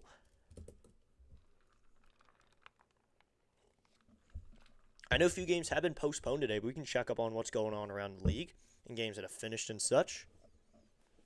2-0 here with 2 outs in the bottom of the 3rd. Looks like Rangers are beating the Marlins 4-3 in Florida in the bottom of the 8th, but the Marlins have the bases loaded. Young with a good lead. He looks like he wants to go. Here's the 2-0. Lyle swinging a miss at a changeup, so it'll be a 2-1 count. Looks like the Blue Jays beating the Astros 2-1 in the 6th. The Brewers and Reds all knotted at 0 in the top of the 9th, and the Brewers have a runner at first. Dodgers and Twins tied at 1 after 5. White Sox and Guardians, it's a 2-0 game. White Sox have the lead. As Rangel sets, here's the pitch to Lyle, and Lyle swings and pops this one up. Shallow center, going at his Turner. Turner's under it, and Trey Turner makes the catch a few steps into the outfield for out number 3. So the Nationals get a knock, but they can't do anything with it. 1 hit, 1 man left on base. We're through 3 right here on District Nation. It is still the Nationals 2, the Phillies nothing. We'll head to top of the 4th, finishing out our look at the out-of-town scoreboard. Cardinals beating the D-backs 3-0. Red Sox Rockies in the 3rd at 0-0. Looks like at 9:38, the Orioles will play the Angels. At 10:10, the Braves will play the Padres. Some final scores. We got the Tigers beat the Yankees 5-3. The Royals beat the Rays 2-1, and the Cubs-Mets has been postponed. There's going to be a doubleheader on Wednesday. But I think 10-10, ESPN. So, Grant Holmes versus Michael King. That'll be a good game. And just Padres-Braves, that's a good game in general. 2 good bullpens going at it. We'll be seeing a little bit of that game as we get deeper into the night. But thanks to everyone for tuning in already. You're helping out the channel just by being here. So here we go. Top of the 4th. Let's see how much Foster Griffin can last. He'll have Bohm, Sosa, and Marsh in the 4th. All of which he could have retired. Sosa reached on an air. He retired Bohm, and he got Marsh out on a line out. So the other 2, he got in the air, and he got a ground ball for Sosa, but Meade couldn't play it clearly. He tried to go for the 1-hop throw to Garcia, and Garcia's foot came off the bag. We head to top of the fourth. Thanks for tuning in to today's broadcast. Nationals game at Nationals Park, the home team. The Washington Nationals and our hometown team right here on District Nation. But thanks to everyone who's tuned into all the Nats broadcasts lately. As we get started for the top of the fourth, let's look at Foster Griffin a little more closely this inning. Look at the numbers just a little bit. Look at his career a little bit throughout this inning. Because I'd like to look at that. A guy who's kind of a journeyman, went to Japan for a little while. I mean, this is his only third year in the bigs. He was a 2020 guy. He got his debut in 2020. One of those guys who played probably due to COVID cases, as the first pitch to Bohm is going to be lined down the left field line, but foul, and it's an 0-1 count. So just barely foul on that 79-mile-an-hour sweeper. Oof, he's lucky. He played for Kansas City, got one game where he worked 1.2 innings, gave up no hits, no runs through 23 pitches at that time. And then in 2022, he plays for both Kansas City and Toronto, but only 6 games across the board, and none of which were starts. So he's really become a starter this year. I mean, he talks about it in Japan. He feels like he wanted to see here at the big league level how much he's changed. So today's used the cutter, the sweeper, the curve, the fastball, the sinker, splitter, and changeup. He's only thrown the sinker, splitter, and changeup 10 times total, though. So the fastball's outside, 1-1. He's thrown all those pitches to add up to 10 over his 46 pitches. In Toronto, he has one game, and he only worked 2 innings, but over his 5 games, he worked 4.1 innings with Kansas City, as the 1-1 is outside ball to the cutter. He had a 12.45 ERA because of the fact that he gave up 7 runs over 4.1 innings. Now, this season, he's worked 87 innings, and he's a great ERA at 3.21. Here's the 2-1 pitch. Swinging and a foul off, and it'll be 2-2 count. So Griffin just done significantly better this year after having time in Japan to develop, to get better. He has come here to America, and he's become a good pitcher, which I'm really excited to see.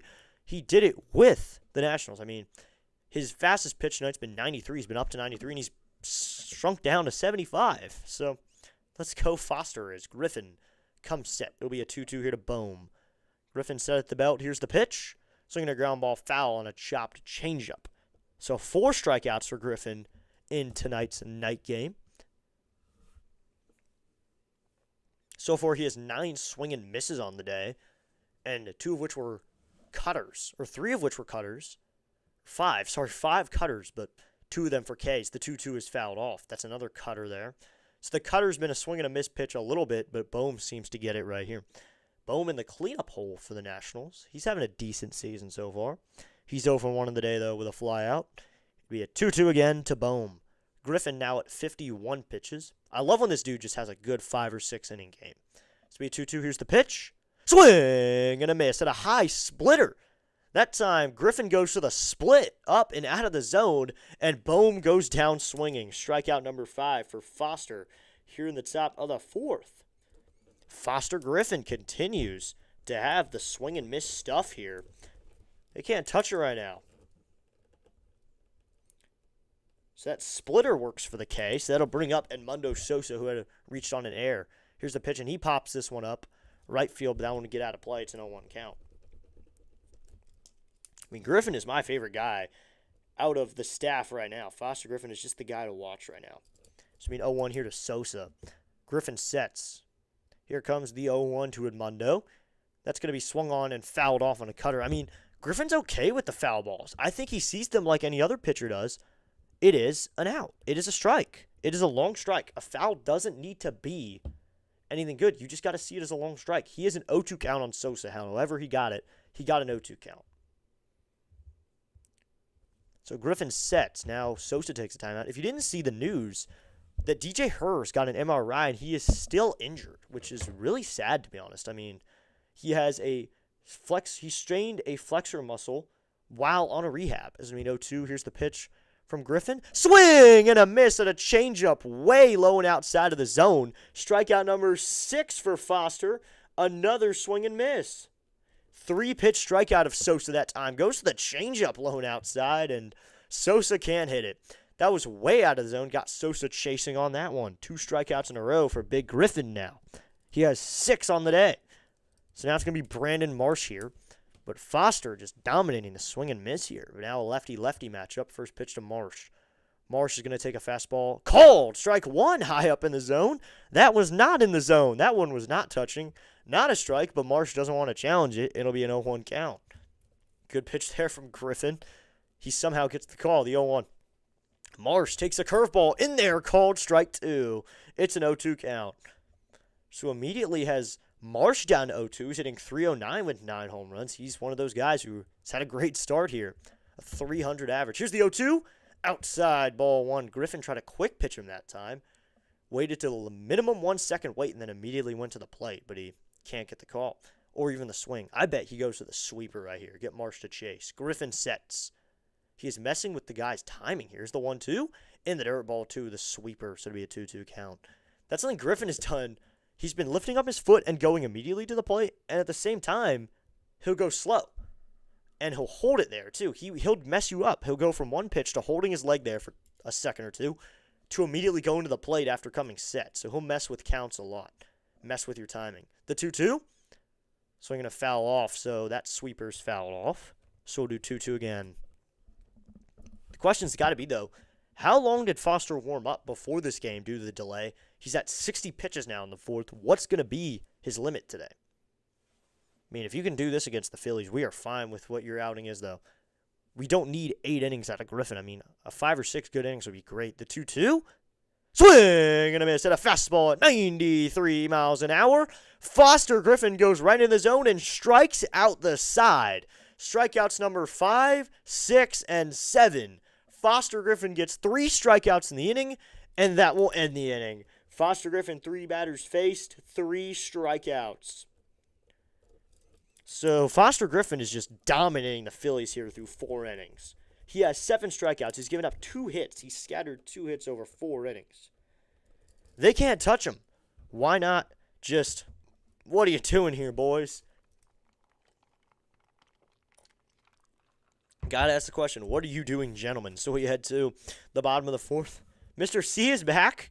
Mr. C, who said he was traveling. I'm fine with that, Mr. C. Thanks for tuning back in for as long as you will.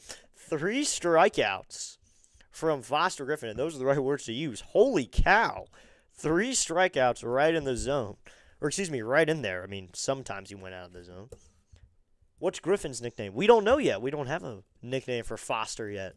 His name is Foster. That's such a cool name, though. Foster Griffin. We'll need something cool like the Bull. We'll need to give something like that to him. I'll check out his college here so we can look at that. We can maybe take from that, Mr. C. Foster Griffin he was drafted out of college. Okay. Oh, no. Mr. C, his first name is Fred. His first name is Fred. So, Foster Griffin's full name is Fred Foster Griffin. I think we have found our nickname. Fred. Fred has 7 strikeouts in today's game. Fred Foster Griffin. I mean, even then, the name just is cool. Fred Foster Griffin. And it doesn't even say on the website his full name is Frederick. I think his full name is just Fred. His first name is just Fred. But I am fine with that because Fred is going to work. Yep, his full name is Fred Foster Griffin. But now I'm always going to have to see him as Fred. But Griffin going to work. 4 innings, 7 strikeouts with 2 hits given up. His ERA came in at a 3.32 as Ruiz swings and fouls this one off.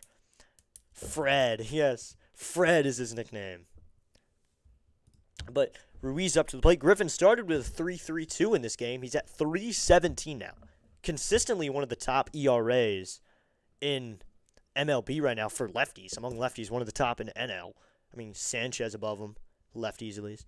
Not even Frederick. Yeah, it's Fred. On the MLB website, it says his name is Fred. Not even Frederick. Fred. Gotta love it. Here comes the 0-1 to Ruiz. Ruiz takes a ball inside. Ball 1. Did that hit him on the hands? Yes, it did. So K-Barrett Ruiz is going to take first base. Ugh. That one gets him in on the hands. So Keibert Ruiz takes one in on the hands. Oof, off his hand. That one's got to hurt. So he'll take first base. Ruiz immediately going, Trainer will come out and check on him.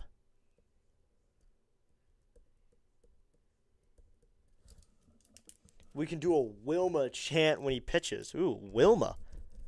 Mr. C, I'm going to need some context, though, but oh, yeah, the Flintstones, I think. Fred Flintstone. I'm assuming that's what that's from. Unless I'm wrong, then you can tell me, because I'm not really sure here. Unless it's a Flintstones reference, then I got it right. Ruiz is getting his hand checked on. Seems to be okay.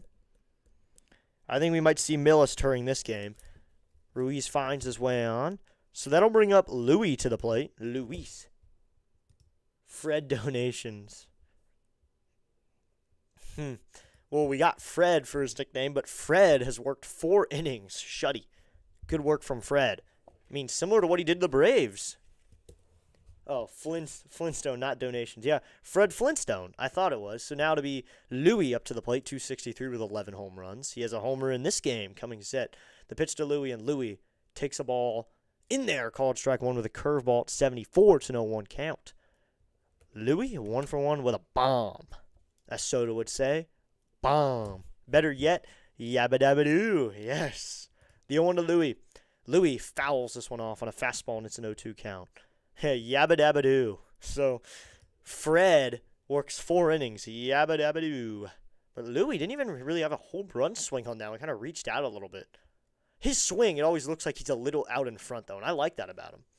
He always looks to be a little out front. Now they're set up in on him, the 0-2, and Louis fouls off a curveball, and it's a 1-2 count. That one out of the zone. He decides to foul it off.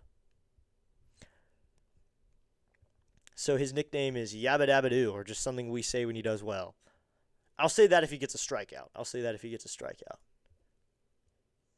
Louis, 427-foot home run, though. Here comes the 0-2 to Louis. Louis takes a ball in the dirt, ball 1. Ruiz on first after taking that hit by pitch to start the bottom of the 4th. On deck is Smunez. He has a bunt single in the game. He bunt singled immediately after the Ruiz home run. If you aren't hurt as bad after a home run as a pitcher, try a guy bunting off of you. The 1-2, and Louis pops this one up. This one will get out of play, so we'll do 1-2 again.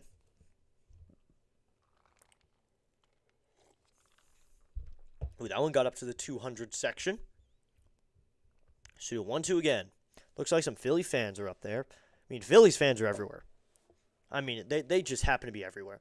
Rangel sets. It'll be another 1-2 to Garcia. Here's the pitch. Louis swings and grounds this one to the second baseman.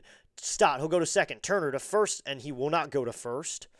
So Garcia is into first on a fielder's choice. So fielder's choice 4-6 puts Garcia at first here with 1 out. Turner doesn't even go to first with that one.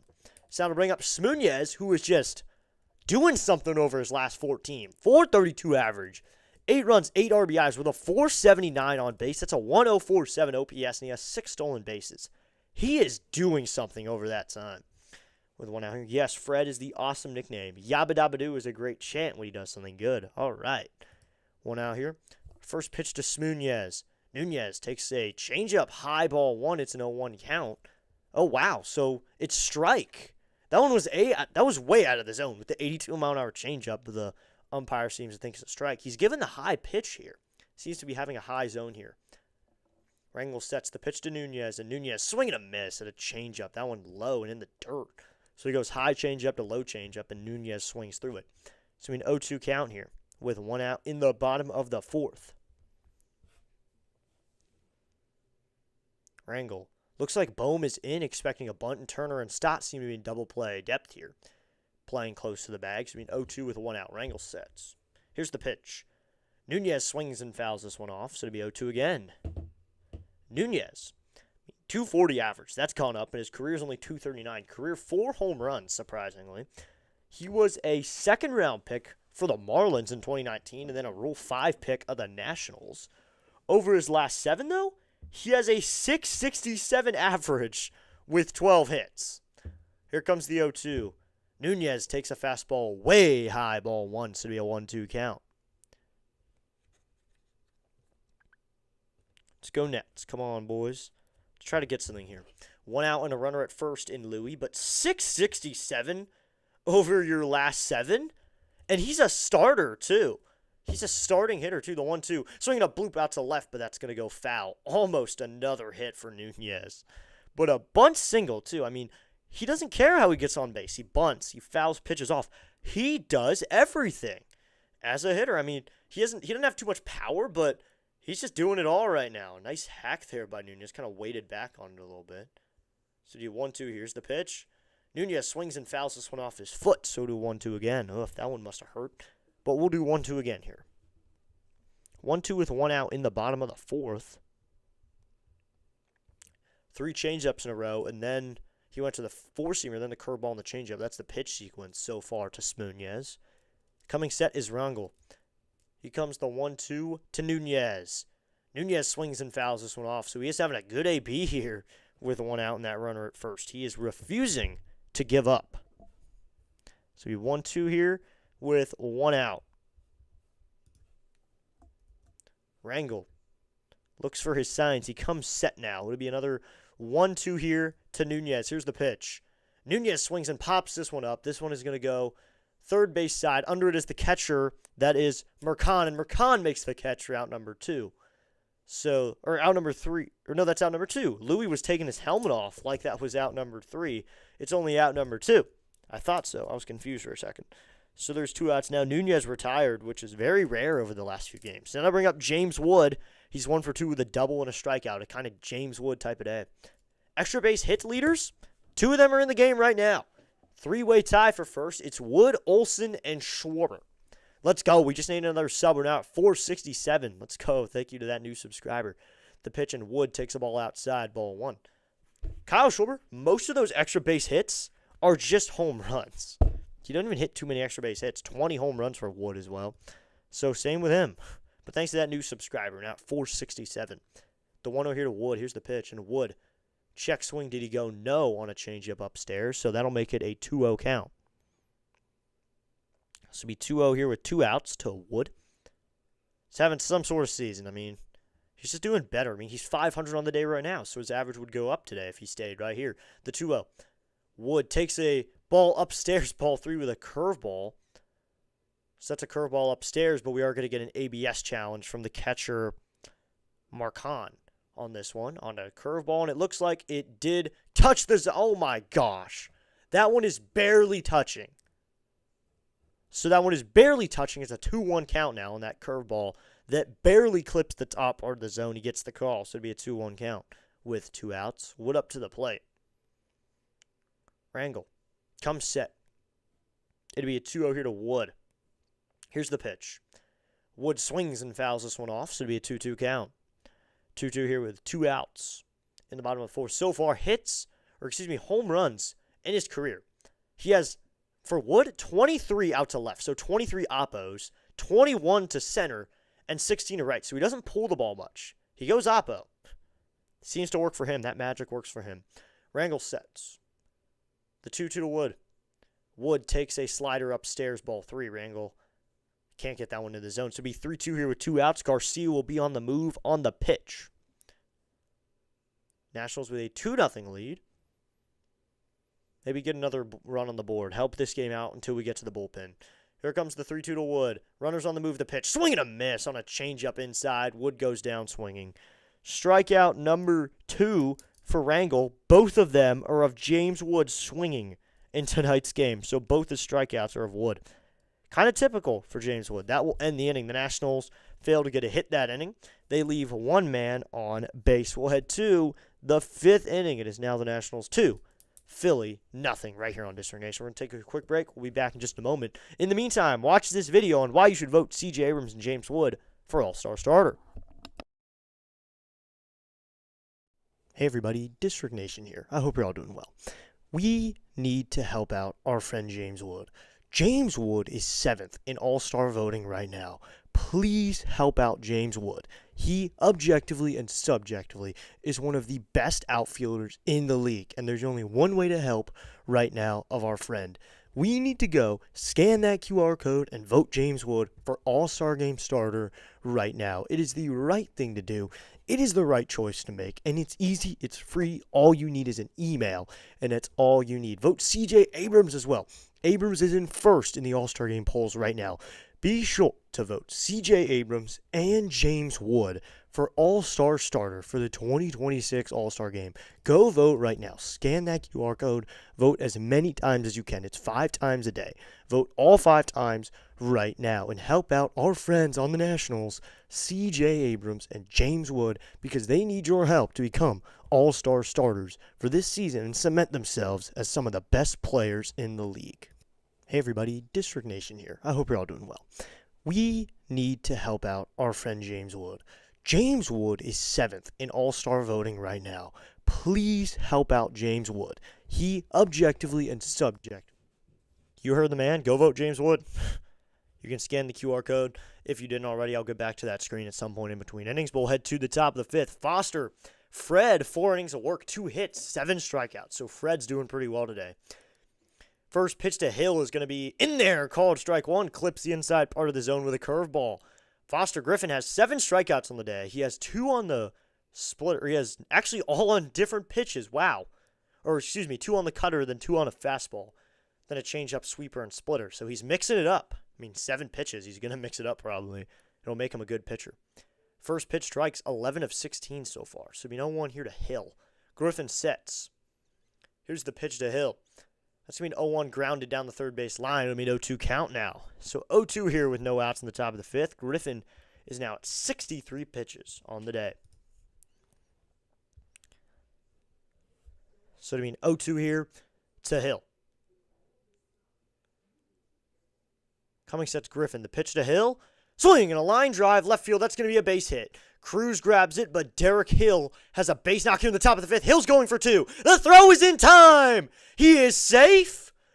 So that throw pulls Nunez off the bag. Hill slides into second. Buterra's holding it here. He's holding play here. He has his hand up. Does he want a challenge, though? Cruz made a nice play and then fires it to second. The throw was a little bit off, but Nunez able to swipe the tag still, but it looks like Hill is going to be into second. Hill started thinking about it quickly, so now he has a double here with no outs in the top of the 5th. So he is into second safely. So we're probably not going to get a challenge here.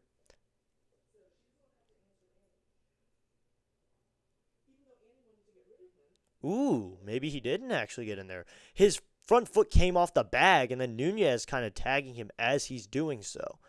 So now he will be at second here.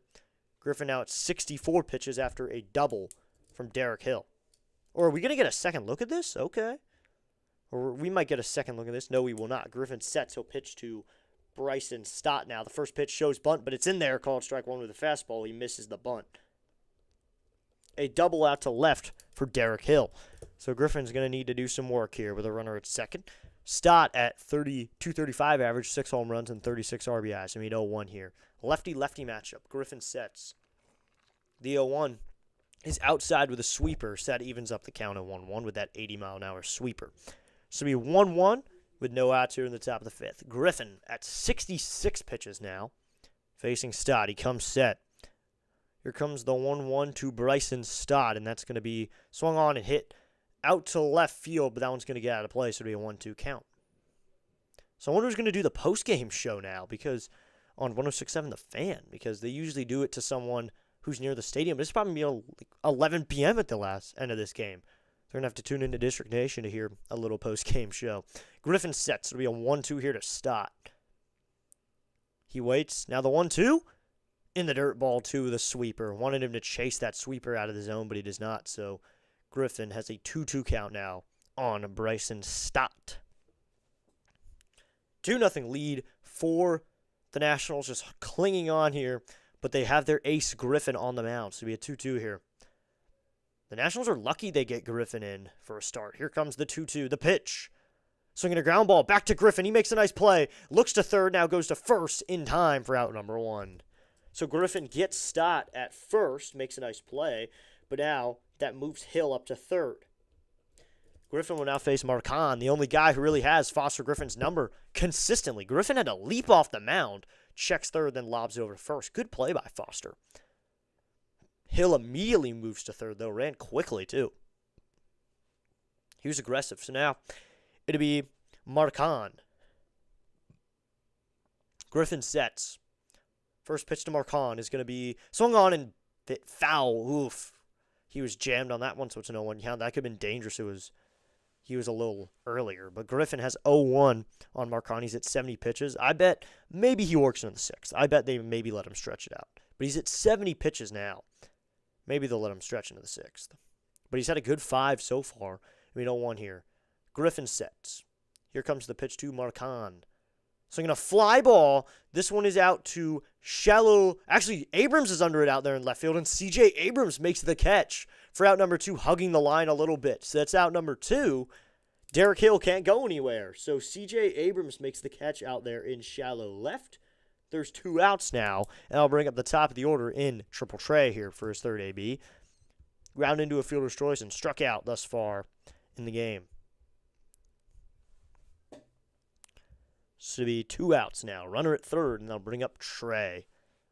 Trey Turner, who's been pretty cold this season.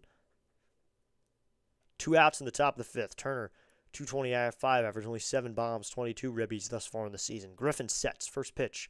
Turner swings and grounds this one. Meade with a nice play over there at third. Fires to first. In time for the out. For out number 3, Foster Griffin escapes the jam. He had Derek Hill at third, and Curtis Meade ranges over and makes a nice play over there at third on a hard hit ground ball, and then makes sure to fire it over to first, makes a nice throw over to Louie in time for out number 3, and that will end the inning. Yabba dabba doo. Fred gets out of it in the 5th inning. Fred has worked 5 scoreless innings. So head to the bottom of the 5th, 1 hit in the inning, 1 man left at third. We'll head to the bottom of the 5th. It is the Nationals 2, Phillies nothing. Nationals have the lead. Now that'll bring up Meade, Cruz, and Abrams for the Nationals in the 6th. And there was action in the Phillies pen during that inning, so we might get a new pitcher after 4 decent innings worked by Orangel. The starter opener, Meza, gave up 2 hits and a run. It was earned. He had 2 strikeouts as well, no walks. So that's his line, the lefty opener. But maybe Griffin only had 72 pitches through 5 innings. Send him out for a 6. And here's the thing. He will have to face Schwarber, Harper, and Bohm, the 3 best hitters in this order, for their 3rd time around. He's gotten Schwarber twice, and Harper had a base hit in the 3rd. How will Butera play this? And who would he go to? Who would Butera want his guys to go to for Schwarber and Harper? Do you go to Lovelady? Do you go to Poland? Or do you stick with Foster, try to get them one more time? Maybe he doesn't, but what do you have a better chance with? A Foster 6th inning, or do you want to go to the pen? That is a question, but I think they should stick with Foster. So great to have you all joining us tonight on District Nation Network. MLB Baseball Action live stream broadcast on District Nation Network. I liked it last broadcast. I think someone called me D-Nation. I think I'm going to start sticking with that a little bit. D-Nation. That was a good one. But the Nationals have the heart of their order up. Meade, Cruz, and Abrams. Abrams in the cleanup hole today. Abrams been good at the cleanup spot. I mean, at first I thought Butera just didn't like Abrams too much because he hit him lower in the order. And then he moved him to cleanup, and I was skeptical. And here he is doing well in the cleanup spot. So we go. First pitch is going to be swung on and grounded up the middle. Turner will grab it. He fields, fires to first. The throw is in time. So Turner with a rare actual put out there for out number 1. Trey Turner makes the play for out number 1. So Rangel's still out there for the 5th inning. Didn't realize he was still out there. Curtis Meade grounds out on 1 pitch. That'll bring up Dylan Cruz. Looks like Foster's going down to the other area. He's going down to the clubhouse area. Maybe he's done. He has his hat off, though. First pitch to DC Cruz. Cruz takes the ball high, and it'll be a 1-0 count. They got to show the pen, though. I want to know, who are we going to face the 3 best hitters in this order in Schwarber, Harper, and Bohm? I don't think JJ would like me saying that, putting Bohm over Marsh, the 1-0. Cruz with a fly ball. Hit well out to left. Going back is Sosa. At the track, at the wall. He leaps, and that one's off the very top of the wall. Center fielder Hill has to throw it in. Dylan Cruz rounded second hard, but has to dive back in a second. Dylan Cruz delivers with a 1-out double off the very top of the wall. Hill successfully played it off the fence. He had to run over the center fielder. Plays it off the fence, but Dylan Cruz delivers with a 1-out double off the very top of the wall. Just barely didn't get it out of here. Just barely missed it off the top of the wall. Dylan Cruz at first looked like he was looking 3, but he ends up not going 3. He goes 2 as Hill gets it in pretty quickly, actually. So that'll be CJ. Abrams takes the ball down low with a changeup. It's a 1-0 count.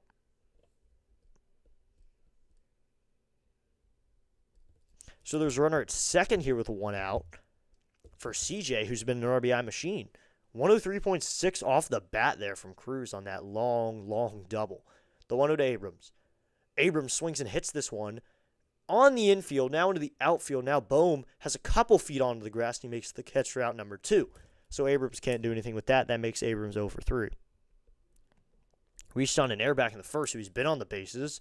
But runner at second for Dylan Cruz is Dylan Cruz, now to be Jacob Young, who has a hit in the game. Try to drive in one more.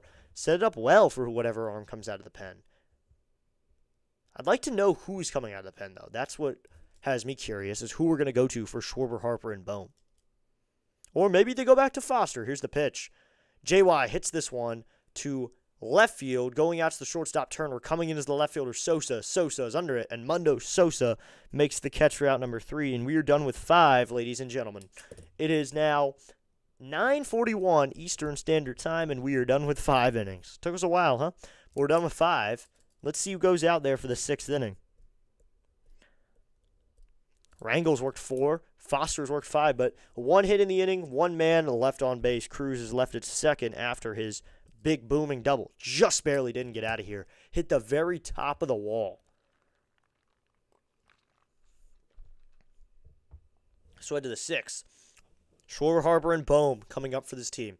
Who do you entrust to face those 3 guys if you're Blake Butera? Honestly, I'm entrusting that we put the starter back out there. In studio behind the mic is Mr. District CEO host, providing outstanding play-by-play with informative commentary and analysis. Thank you, Charles.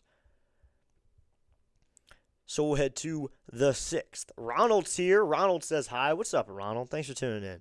Ronald just saying hi. He usually just comes in and listens silently. Maybe he says hi. We'll head to the 6th inning. Schwarber, Harper, and Bohm for this team. What can they get done, and who will face them? I really hope that they keep, honestly, I really hope that they keep Schwarber, Harper, and Foster to face Schwarber. Maybe not Harper and Bohm, but at least Schwarber.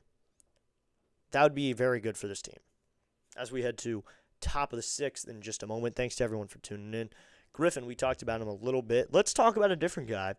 Let's talk about someone else. But looks like no pitching changes just yet. Griffin seems to be out there still. Let's talk about Schwarber for a little bit, the leadoff hitter for this team. Schwarbomb as his nickname. Chris is here. He says, hey, DN, what's up, Chris? Thanks for tuning in, man. Chris has been tuning in lately. Thank you so much for coming in. I'm doing great, Ronald. How are you? Sports Roustabout here saying, JJ Raid, g'day, District Nation. Thanks for tuning in. Everyone's coming in here saying, JJ Raid, let's go. What's up, Lou? So Griffin sets. Thanks for the raid, JJ. First pitch to Schwarber. And Schwarber fouls this one off. It's an 0-1 count. Thank you so much for that little raid, JJ. Thanks to everyone who's coming over for JJ for a little while with that raid. Let's go. We just gained another sub. We're now at 468. Closer and closer to 500. So it'll be an 0-1 here to Schwarber after he fouls off that first one. The pitch, and Schwarber takes a curveball inside, ball 1. Pat Ryan says, JJ raid, hey, Nats fans. Thanks for tuning in, Pat. And thanks for the raid, JJ. So he 1-1 here with no outs. Coming set. It's going to be Griffin. He faces Schwarber. He waits. Now the 1-1 is low ball to the cutter. So it'll be a 2-1 count. Schwarber, let's take a look at him for a little while. 29 home runs this season. Played with the Nats in 2021 until being traded to Boston, where he had some good time. But, I mean, over in D.C., he still had 25 home runs. The 2-1. Swinging a ground ball. Nunez with a play. He'll have to go to first, covering his Griffin. Not in time. Off the glove of Foster Griffin. Griffin can't make the play, and Schwarber's on first. So Nunez ranged over for that one, makes a great play, but first baseman Louis was in the hole with him. So not too much communication there. They didn't play the hole very well. Nunez makes the play. Garcia starts towards the bag. Griffin ends up covering, but he can't make the play. Let's go. Thanks for that new sub. Michael says, thumbs up, JJ Ray. Thank you, Michael, for tuning in. But Nunez can't make the throw. So who are they going to give the air to is my question. So now that'll bring up Bryce here. Griffin will face Bryce now. So they're going to do E1 because Griffin didn't make the catch. First pitch to Harper, and he's swinging a miss at a fastball in 91. Low in the zone. It's an 0-1 count. Griffin's worked very well, though. 77 pitches here in the 6th. So E1, they give the air to Griffin. But let's go. We're now 1 subscriber away from 470. Griffin sets. Here's the 0-1 to Harper. He delivers. Oh, down low with a curveball. Thought he was going for a second. Held him back. So we 1-1 here. Top of the sixth, Phillies have a 2-0 deficit to try to be held in by the Nats. Griffin sets to be a 1-1 here to Harp. Lefty-lefty matchup. Here's the pitch. Inside, ball two, the sinker. Daring there, going low and inside with a sinker to Bryce. Bryce is known very well in D.C., obviously, 2012 to 2018. 6 years, but now he's been with the Phillies for 7. So now he's known probably for his time with the Phillies more than the Nats. Here's the 2-1. Swinging a fly ball. Out to left, but ranging over is the left fielder Cruz towards the hole. Dylan Cruz makes the catch a little bit towards the line for out number 1. So Foster Griffin on his 80th pitch retires Bryce Harper for the second time tonight. Let's go. You get out Bryce Harper. So let's see how long his leash is here now after 5 1/3 of some good baseball. Let's hope the bullpen can hold on to this. It'd be a real shame if the bullpen can't hold on to it after some good work by Griffin. Here's the first pitch to Alec Boehm. Boehm takes a cutter lope out of the zone. It's an 0-1 count. Here in the 6th inning, it'll be an 0-1 here to Boehm, who's hitting 239 home runs. I wonder if those are all-star numbers from the former all-star third baseman. It'll be an 0-1 here. Here's the pitch to Griffin. That's going to be a swing and a miss on a changeup low and out. It'll be an 0-2 count. Let's go. Griffin now is on 0-2. Let's go, Nats. Come on, boys. Let's go. We're about to hit 600 views. We're at 28 likes. You can be streaming NFL games also. Oh, yes, Chris, I will be. The 0-2. Swinging a ground ball. Nunez ranges over to grab it. Goes to second. In time for 1. To first. In time for 2. Yes, Foster Griffin gets a double play. Nunez, Abrams, and Garcia Jr. Let's do some math here, everybody. What's 4 plus 6 plus 3? I believe it's 2 with a web gem jump throw from Nunez to Abrams, who fired it to first in time to complete the double play. Foster Griffin delivers here in the 6th with a double play when he needs one. Boom, grounds out. Nunez with a spectacular play. Retires Schwarber going to second after he reaches on an air. And then they get out of it with a double play. Let's go, Nats. Let's go. What a play. Hey, oh, let's go. Hey, oh, let's go. An error by Foster Griffin. That's the second error for the Nationals. So that is 2 errors on the day. But another 0 put up on the board by Foster Griffin. So we're going to do some math here and look at a previous start. I want to look here how many pitches he threw in his previous start, because Griffin's in the 80s now. DN, the channel's looking great, and you have the god of mods, Charles. Keep up the excellent work. Thank you, Sports Roustabout, for those nice words. But 4 plus 6 plus 3. I believe that math equals 2 in the Nationals world. So Griffin's now at 83 pitches. Let's see how many he threw last start.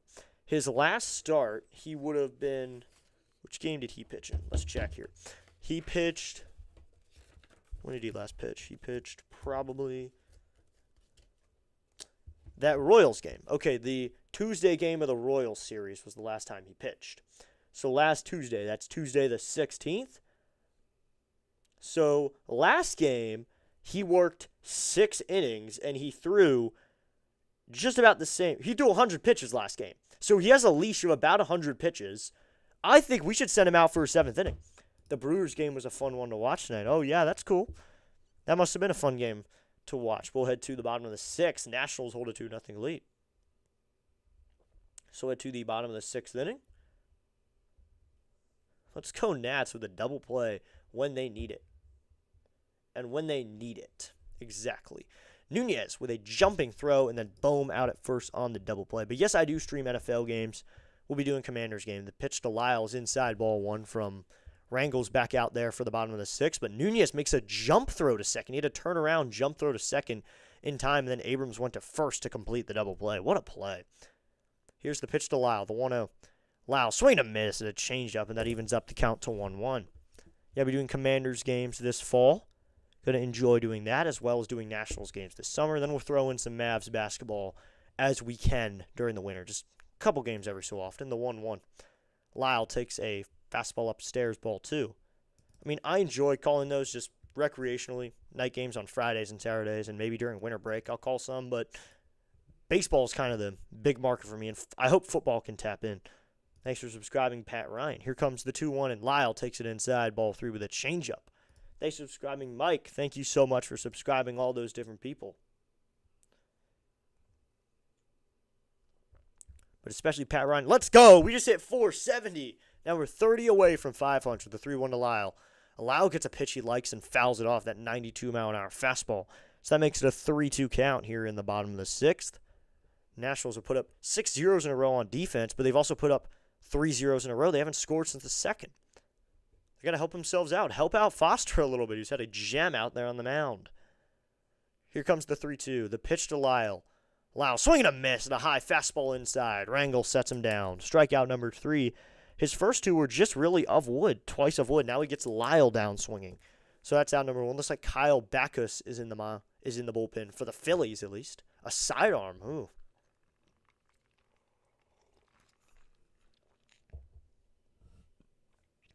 I'll be here for the NFL for sure. MLB and NFL are my go-to. Let's go. Thanks, man. Here's a pitch to Ruiz from Rangel, and Ruiz swings and grounds this down the first base line, but foul, and it'll be an 0-1 count. So Ballgirl will go grab that ball. Rangel's at 59 pitches in this opener strategy game in his 5th inning of work. Griffin's in the 80s through 6 innings. So I would definitely like to see Griffin head out there for a 7th inning of work. Here comes the 0-1 to Ruiz. Ruiz swings and grounds this one foul again, so it's an 0-2 count.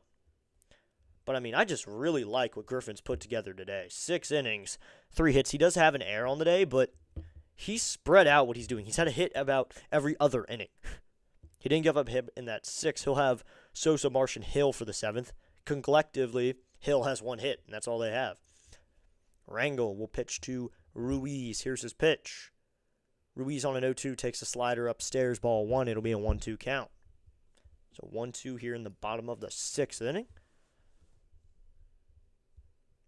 Just a reminder, we'll be back tomorrow, Nationals, Phillies games as well.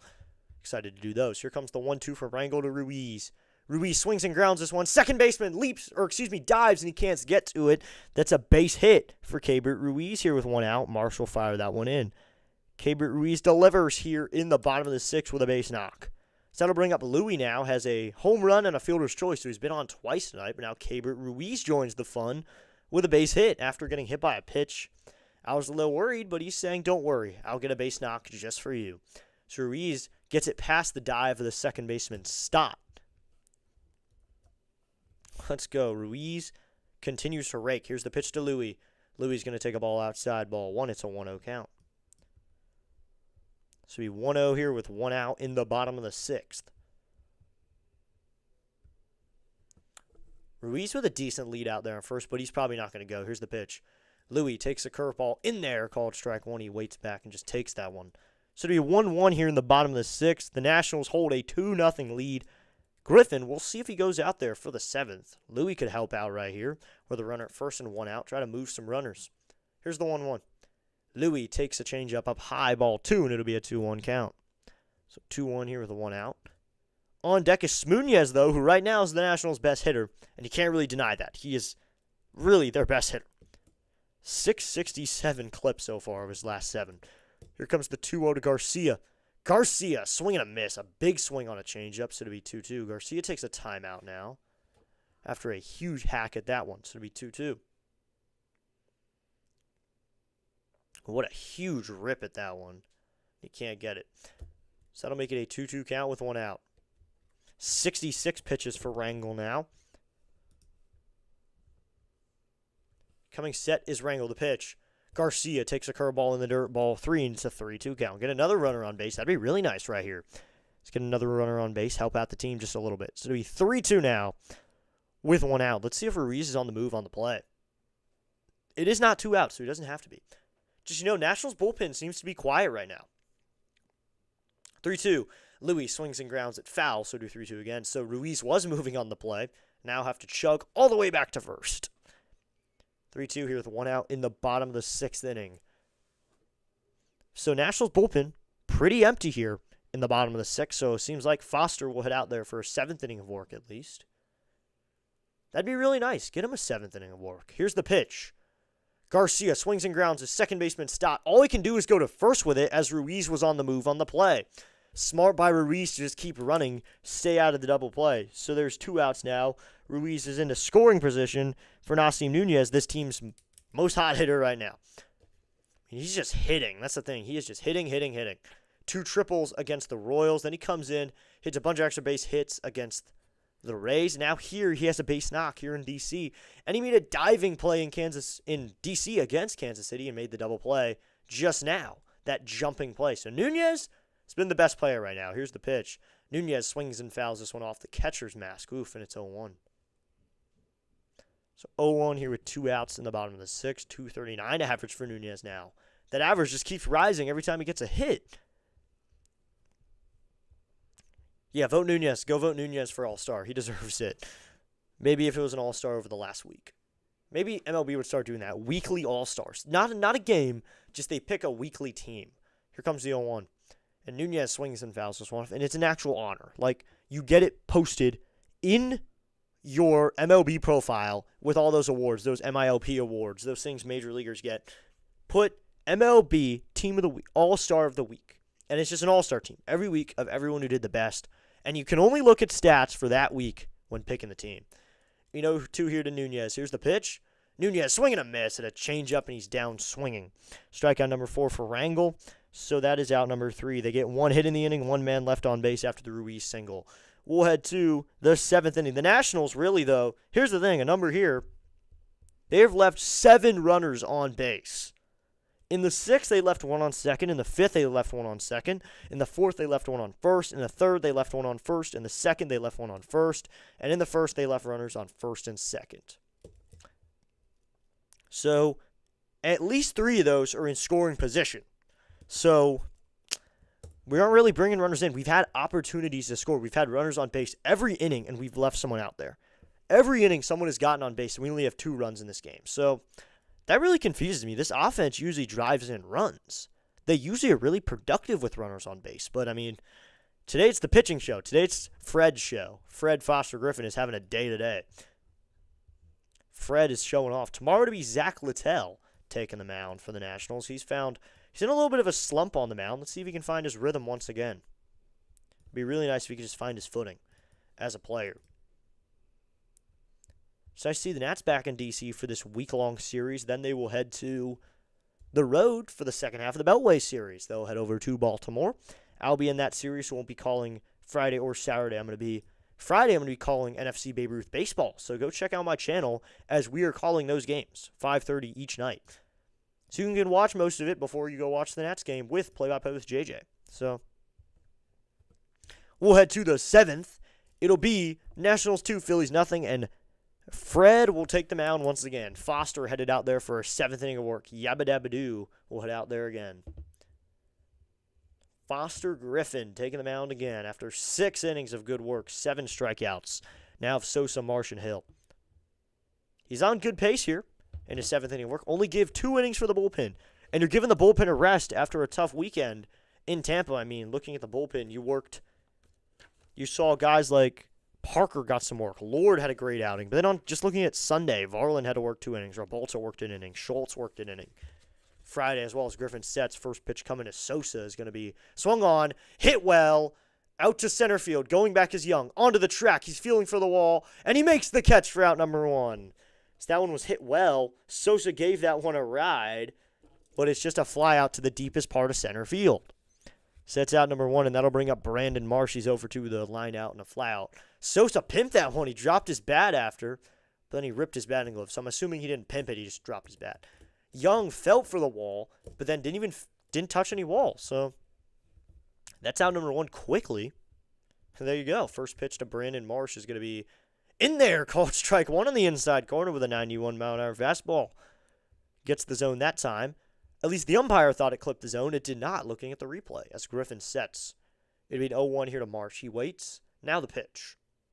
Swinging a fly ball. Hit well to right. And that one is gone. Brandon Marsh leaves the yard here in the top of the 7th. It's now a 2-1 game. Brandon Marsh with his 10th home run of the year. It's now 2-1. Fred gives up a home run here. Foster can't get that one to be swung on and miss. Marsh with his 10th home run of the season. It's now a 2-1 game. Foster was doing so well up to that point. I mean, leave him out here. Don't take him out after that. I mean, usually he does give up a home run sometimes, but Marsh just has been red hot this season. So, no surprise that he yanks that one out of here. So Brandon Marsh delivers with a bomb out to right. It's now a 2-1 game.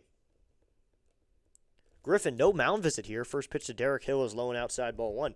You'd think that now Simon Matthews would go pay him a visit, but looks like we're going to get Griffin no visit. Just figure it out for himself. Here's the pitch, and that is outside, ball 2. It's a 2-0 count. I mean, I get it. Give him some time. Let him figure it out on the mound. I mean, it's June. We could be looking at a playoff pitcher here. Let him figure it out. 88th pitch in the 7th inning. He just gave up his first home run, and that's only one of his first extra base hits of the day. The 2-0 is going to be swung on and missed on a cutter in the dirt, and that'll be a 2-1 count. But now the bullpen, our very, very tragic bullpen, has 1 run to work with. Let's see who they go to. I mean, 8th inning, I could see them going to Rebalta, and then maybe 9th inning we go. Maybe Lord's available. Maybe the Bull's available to work because it'll be a 2-1 and time is taken. I mean, he's at 89 pitches. This is his last inning of work. And I think this is his first time working into the 7th inning, if I'm correct. He comes set. It'll be a 2-1 here. Hill. The pitch is swung on and fouled off of Ruiz's mask. Going to be a 2-2 count. Ugh. Umpire walks out, though, gives Ruiz some space. It'll be a 2-2 count to Hill. Let's look at Griffin a little bit. His game logs this season, we can check out how many innings he's worked in each outing, which is really good. I like that they can see that. I mean, so far he has 6 1/3 worked. I mean, so far in his outings, I don't think he's worked. He worked 7 against Chicago. At Chicago, he worked 7 innings. So it'll be a 2-2 here. Here's the pitch. Up high, ball 3 with a curveball. It's a 3-2 count. That one's high out. He worked 7 on May 8th against Miami, at Miami. Good for him. So he's worked 7 innings twice this season. He's worked 6 a lot of times. It'll be a 3-2 here. Here comes the 3-2. Swing and a miss. Yabba dabba doo. Strikeout number 8 for Foster Griffin here in the top of the 8th. After giving up the home run to Marsh, he says, "I'm A-OK, Jose," and grabs a strikeout here in the top of the 7th of Derek Hill. K number 8 for him. Foster Griffin trying to settle in here. So that'll bring up Bryson Stott, a strikeout and a groundout today. Griffin sets the pitch to Stott. It's going to be check swing. Did he go? Yes. And it's a called strike 1 on a sweeper. So anyway, it's a strike. So it'll be no 1 count. Stott here. 36 RBIs for that. 6.77 OPS. Not been too great with the on base or slugging this season. As the 0-1 from Griffin is going to be just outside, ball 1. So that'll even up the count with an 89-mile-an-hour fastball. Griffin's unconventional. He's unconventional. He's not going to give you a 95-mile-an-hour fastball. It's like we're seeing 100 pitches in the low to mid-90s, sometimes dipping into the high 8s, but here comes the 1-1. Swinging a ground ball down the first base line, but foul. So now he has a 1-2 on Stott. I mean, 7 innings, 1 run. That is still a very impressive outing. No matter how that run came in, we are going to see that as a 7-inning, 1-run outing. And he helped out this team a lot. 7 innings last time, he went scoreless, April 26th in Chicago. And then in May, when he did against Miami, he gave up. Here's the 1-2. He holds his leg, the pitch. Called strike 3. Stott wants to challenge it, immediately goes to the head. Think this one is going to be strikeout number 9. We'll check the ABS here. Here comes the pitch. It is a ball, so it'll be a 2-2 count. Griffin can't get the call that time, but we do have a minute to check on the numbers. In his last game where he went 7 innings, it was 1 run given up, and it was a home run, so similar to this outing. But it'd be a 2-2 count now to Stott. Maybe just dot that point right again. Get it right again. Come on. Foster. Now a timeout taken by the hitter Stott, but it'd be a 2-2 here with 2 outs. Coming set is Griffin. Here comes the 2-2 to Stott. Swinging a ground ball, foul. We'll do 2-2 again. So that was now the 97th pitch by Griffin. He's creeping up on 100's door. But, I mean, maybe if he hits it, he's done anyway. This is his last inning anyway. But 97 pitches, and he's given us 7 great innings. He's set to be another 2-2. Here's the pitch. Low ball 3 with a sinker, and it's a 3-2 count. Griffin can't get the call that time. So he 3-2, 2 outs. He's at 98 pitches. This was a good outing from Foster, though. Worked way more innings and threw way less pitches. I mean, he threw about the same number of pitches, but he's worked into the 7th inning. The 3-2 to Stott. The pitch is a swing and a miss on a cutter low and outside. Stott throws the bat onto the ground after he swings and misses. Second time striking out Stott, and Fred can say yabba dabba doo. Strikeout number 9 for Foster Griffin. 7 innings, 9 strikeouts, 1 run. What more can you ask for from Foster? Fred Foster Griffin gives us a gem. 7 innings with 1 run. This time the Phillies do get 1 run on 1 hit. It is a home run from Brandon Marsh. But Foster Griffin bounces back and gets 2 strikeouts right after and says he's good to go. So he gave up 4 hits total in his 7 innings. I believe he's done. Bob asks, will you be doing the MLB All-Star Game? I think I'm going to end up collabing with someone for that. I think maybe me and JJ or me and someone. I think JJ and I talked about doing, me and PAS talked about it. But PAS is also, or JJ talked about doing more than just 2 people, which I thought was really cool. He wanted to bring in a lot of people for the All-Star Game, which would be really fun, bringing in a bunch of people. I know PAS wanted to do the All-Star Game, so it'd be fun to do it with more than just one person. But chances are, probably be on the mic for the All-Star Game in July. Let's go. We're at 471 subscribers now. We're now 29 away from the halfway point to 1,000. We'll head to the bottom of the 7th inning. Let's stretch, everybody. Make sure to stay stretching.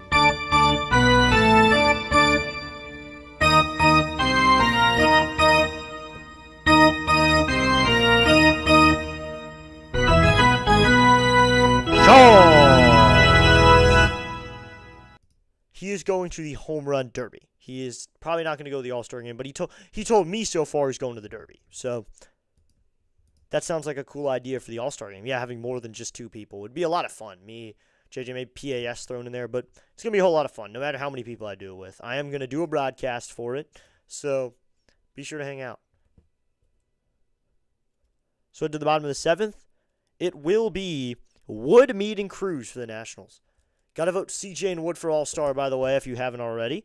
Go vote, scan that QR code, or go to MLB.com/vote and vote Abrams and vote Wood right now. You can vote up to 5 times per day. Abrams is currently beating Betts for All-Star starter right now, and Elly De La Cruz doesn't even have a million. Betts is at 1.16 million, and Abrams is at 1.19. Turner's in a close 4th somehow, 700,000. I don't know how Turner's even still in the running. Maybe because he's just popular. But Abrams finds himself in the first place spot. Let's go.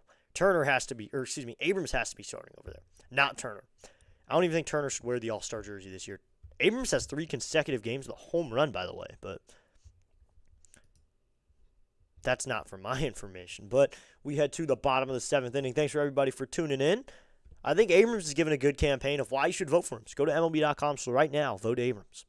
I'm going to vote after this a few times. You can vote up to 5 times in a day. It'd be Wood, Mead, and Cruz here in the bottom of the 7th. Here we go, everybody. Thanks for tuning in. Wood will lead it off. It looks like they're showing a kid wearing a CJ Abrams City Connect. I'm wearing a Wood City Connect, so you can go either way. Wood City Connect is the best one. So here we go. They're going to bring out a new arm out of the pen. Seth Johnson will take over for the Phillies. Seth Johnson, the righty, will take over, and he'll face James Wood to get his day going. Set 4 games so far, a 5.79 ERA over that time. He comes set. He'll face James Wood. First play. Johnson comes set. First pitch to James Wood. Wood takes a pitch outside with a fastball at ball 1, so it'll be a 1-0 count. So 5 hits given up for Rangel. Scoreless time, though, he gives up a 1 run. It was earned. Did he walk anybody, though? I don't think he did. And then 3 strikeouts, the pitch. And Wood takes a slider down low for a 2-0 count. 3 strikeouts for him. Or 4, actually. 4 strikeouts for Rangel. And then no walks. So a decent outing for him. I mean, he gave up a free pass on the hit by pitch. So it'll be a 2-0 here to Wood. Johnson sets. Here comes the pitch to James Wood. Wood swings and hits this one to center field. That's a base hit to left center. Ranging over his hill. But James Wood delivers with his 2nd hit of the day for the Nationals. So James Wood continues to just flat out rake here in D.C. He has been on some sort of tear. James Wood raking in that 1 hole. I mean, Abrams in the 4 holes raking, but that'll bring up Curtis Mead. He's 0 for 3 on the day. Maybe they'll bring in a lefty now, though. It looks like Curtis Mead is still on deck. Maybe getting one more run would be nice. Try to satisfy the win for Griffin. Coming set is Johnson. Here's the pitch to Curtis Mead. Mead takes a ball down low with a slider, ball 1, so it's a 1-0 count. Wood leads away from first. Wood is always a threat to go to. Wood can steal at any point. I think Mead's a power hitter, though, so Mead's become a power hitter. Had that clutch home run at home last week on a Tuesday, so now looks like there's a pitch comm violation, or just a time. Is that a timeout or a pitch comm violation? Wood's looking over confused. What do we have here? Harper's confused, too. You can tell both of them are trying to figure it out. Bruin MK says, what's up? What's up, Bruin? Thanks for tuning in. So Bruin is here hanging out with us. So it looks like Mead is arguing a pitch comm violation. I don't know how you could really argue that, but he's arguing it. Butera's here arguing as well. So Butera doesn't like the call. I think that's a pitch comm violation. Well, here comes the pitch to Curtis Mead. Anyway, here's the pitch, and Mead takes it. Called strike in there. So make it a 1-1. So I think it's a timeout. So they're just arguing about a timeout. See, 1-1 here in the bottom of the 7th. Coming set is Johnson. It'll be a 1-1 here to Curtis Mead, who's 0 for 3 on the day. Here comes the pitch to Mead. He waits. Now the pitch. Mead takes a pitch inside with a sinker, so it'll be a 2-1 count. 2-1 here in the bottom of the 7th inning. Nationals hold a slim 1-run lead. Can they hold it, though? And they will not send out Griffin. No way they send out Griffin for an 8 inning of work. He's at 100 pitches, right about. Here comes the 2-1 to Mead. He delivers. Mead takes a ball down low with a slider, ball 3. So it'll be a 3-1 count. They appeal on a swing. No, says Dan Iasonia, the crew chief of today's crew. Hey, it's Enrico Palazzo! Yeah. So 3-1 here in the bottom of the 7th to Curtis Mead. Just got to find your way on, Mead. Don't even swing if it's not a good pitch. Here comes Johnson's delivery, and Mead swings and grounds this one fouled on the third base line. So the count is full at 3-2. So 3-2 here, bottom 7.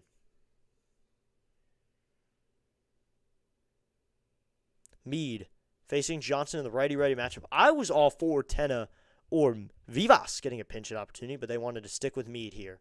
Here comes the 3-2 to Mead. Mead swings and fouls this one off. So be 3-2.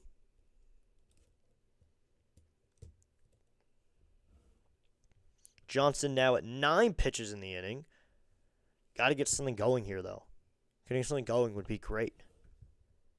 I think you're around one of the 30th subscriber, actually. You're around the Giants-Pirates game. I think you subscribed because you were in to watch those teams. So I think you were around maybe the 20 mark, 25 mark. I remember my 10th subscriber because he made it very clear. So it'll be a 3-2 here. Johnson shaking off now, looking for his sign. Now he's got it. Wood away from first, so he's probably going to go. Here comes the 3-2 to Mead once again, the pitch, and Mead swinging a drive. Deep left center field, and that one is down the line, and that one is gone. I mistakenly said left center field, but that was left field. Watch it fly. Curtis Mead here in the bottom of the 7th inning. Don't pinch hit Tenna. Let him watch it fly. Curtis Mead with another home run, and the Nationals add on 2 more. Curtis Mead goes yard. It's now the Nationals 4 and the Phillies 1. Let's go. 2 more runs for the Nationals. Curtis Mead, yet another clutch home run at home. Wood scores. Mead has the home run. It is now a 4-1 game. The Nationals add on 2 more. After this first pitch comes in, we'll do the chant here. So here comes the pitch to DC Cruz. Cruz takes a pitch in there, called strike 1. N-A-T-S, Nats, Nats, Nats, woo! N-A-T-S, Nats, Nats, Nats, woo! So we need 0-1 here. Here's the pitch to Cruz, and Cruz swinging a hit out to right field, but there is Marsh, and Marsh will make the catch for out number 1. So there's 1 out here in the bottom of the 7th. Dr. DeLay's here. What's up, DeLay? Saying, let's go, Nats. What's up, DeLay? Thanks for tuning in, man. If you want Pittsburgh sports, by the way, go check out Dr. DeLay. Like number Jalen Warren. Let's go. Curtis Mead with a bomb. I don't know. I was very early. I got a question. Is this me or this ESPN? Yes, that screen above me is ESPN. So now Abrams here with one out. And Abrams swinging a line drive off the glove of the pitcher Johnson. This is going to be a base hit. CJ Abrams with a base knock on a pitch off of the glove of Seth Johnson. Mistake there. You should do the home run horn, the Nationals horn, sound every time they hit a home run. Yes, that's what I've been trying to do. I just forget sometimes. But I do try to do that home run horn every time they hit a home run. That's the horn they play at Nationals Park, which I think is pretty cool. So it looks like Abrams is going to get credit for a single. So now there is one out and a runner at first. So now the pitching coach here will come out and talk to Seth Johnson after giving up a home run. It's now a 4-1 game. Not too much of a lead for this bullpen to protect. Yes, we got the home run and with the home run horn. So now Richard Lovelady's up in the pen for the Nationals. So we might see Lovelady out of the pen for them. So far, there was a lefty to start the game, and then all righty so far out of the pen for the Pirates. And the Nationals expected this to be more of a bullpen game for the Nats. The Nationals expected this to be more of a bullpen game that had lefties. So they put righties up to the plate, and a righty just raked against a righty, and that's Curtis Mead who gets starts against guys like righties, like Seth Johnson. That'd be Jacob Young here with a runner at first and one out. Johnson sets. Here comes the pitch to Young. Young takes a ball inside with a sinker. It's a 1-0 count. Thanks for tuning in, Doc. I really appreciate you. You guys like Pittsburgh sports and other MLB games worked in there. Check out Dr. Delay. See 1-0 here with one out. Johnson sets. Here comes the 1-0 to JY. Here comes the pitch. Young takes it. Called. Strike one on a slider, low and out. That evens up the count. Man, they're showing that Mead swing. That swing is pretty. He got to that ball.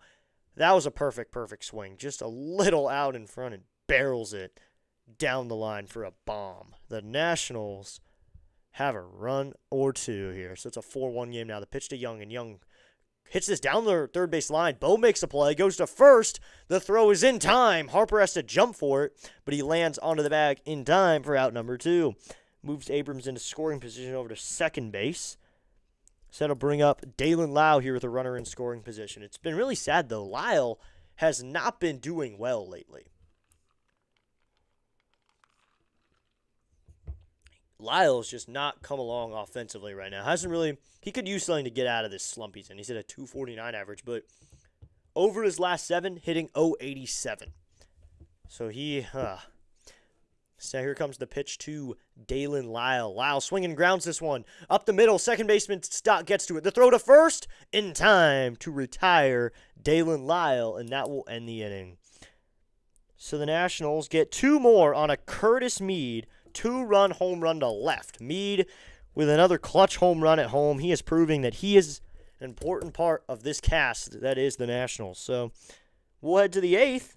Looks like Richard Lovelady is going to take over for the Nats, but 2 more runs on 3 hits, no errors, 1 man left on base. 2 more for the Nats is now a 4-1 game.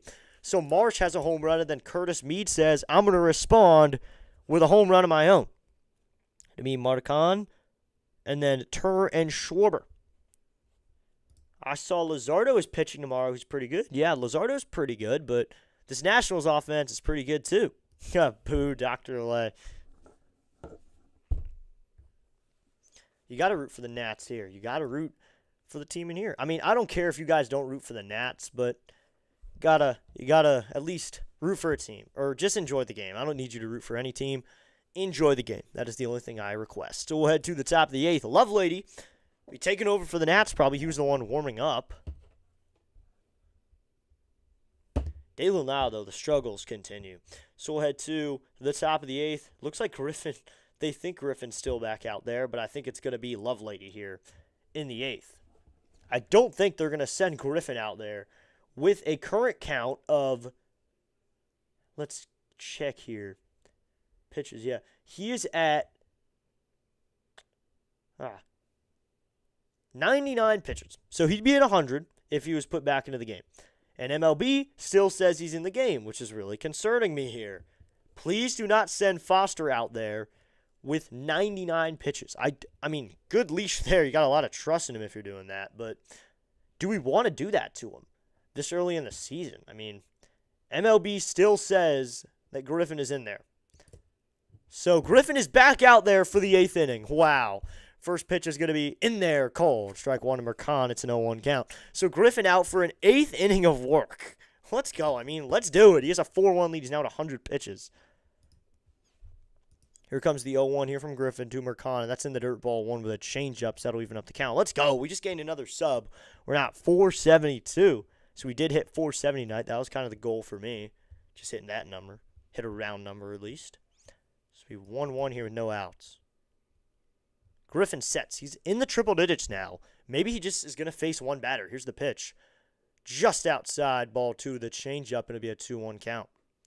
So 2-1 here in the top of the 8th. Griffin back out there for an 8th inning of work. Mercan, it's 1 for 2 on the day. And this was the guy who had his number in that first game. They're going to send him out to face him again.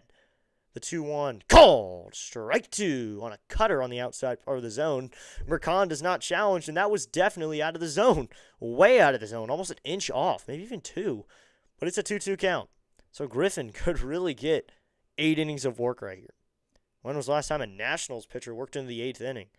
Worked 7, more than 7. The 2-2 is fouled off, so we'll do 2-2 again.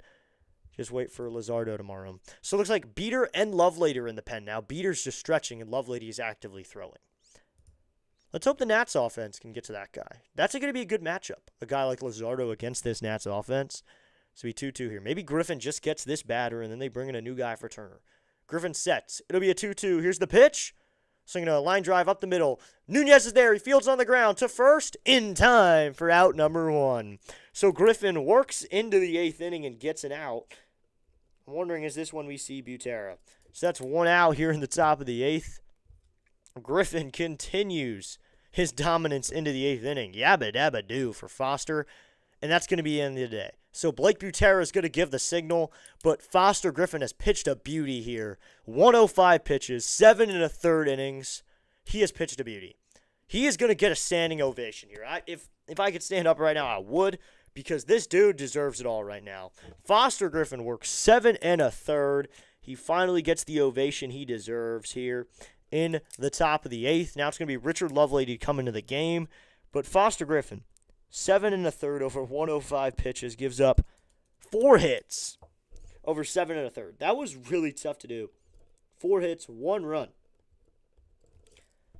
Did he walk anybody? He didn't walk anybody. That's really impressive. And struck out 9.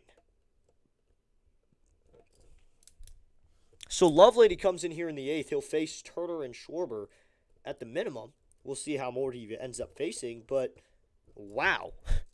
Foster Griffin, that was an outing. That was one good outing. You know, before, I thought Griffin, he did so well against the Phillies in his first start. I thought, okay, they have this dude's number. No, they don't have his number. 7 1/3, 4 hits. The only guy who seemed to understand him was Brandon Marsh. That was the only guy who seemed to see something. And Foster Griffin just goes out and has an amazing outing here. That was just an absolutely amazing outing. I don't think I expected anything more than that. I expected him to be done after the 7th, and he heads out for the 8th to face a batter. So now, Richard Lovelady will come in here to face Mercan, and how long will Lovelady last? And see if he can find his stride again here in the 8th inning.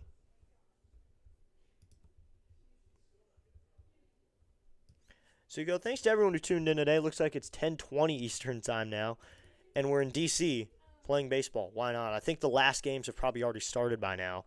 But we're probably going to be one of the last games going, too.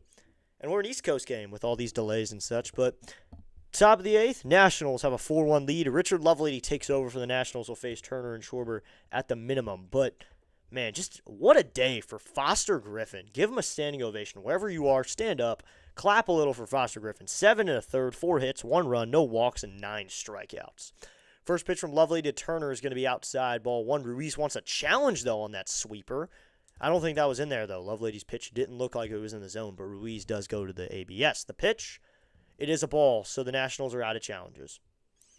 I'm ready for the NBA draft tomorrow. Oh, yeah, that's tomorrow, too. Off by 1.2 inches. So Ruiz has made the Nationals out of challenges. Lyle loses the first, now Ruiz loses the second one. Lovelady sets. The 1-0 to Turner is going to be clipped the low and out part of the zone. That'll even up the count. That's a called strike. So it'll be a 1-1 count now. Lovelady, 29 games, a 2-3 record with 6 holds and a 2.83. He's been a good arm for this team, especially the way we picked him up. DFA'd by the Mets. The 1-1 is fouled off. So 1-2. Yuck, NBA, who watches that? I watch it because I follow one team. Let's go. We just gained another subscriber. I watch it because there's no baseball from November to February. So that and football for me. So it'll be a 1-2 here. Lovelady, come set. It'll be a 1-2. Here's the pitch. Swing and a miss. Richard Lovelady sets down Trey Turner on the 91-mile-an-hour fastball. So he is down. Taking game 1 of this series would be massive. Take the momentum immediately. Bring it to the Nats side. Turner goes down. So now to be a lefty-lefty matchup for Kyle Schwarber. I mean, that was really impressive. He is probably coming into this game to face Schwarber, but he had to face Turner first.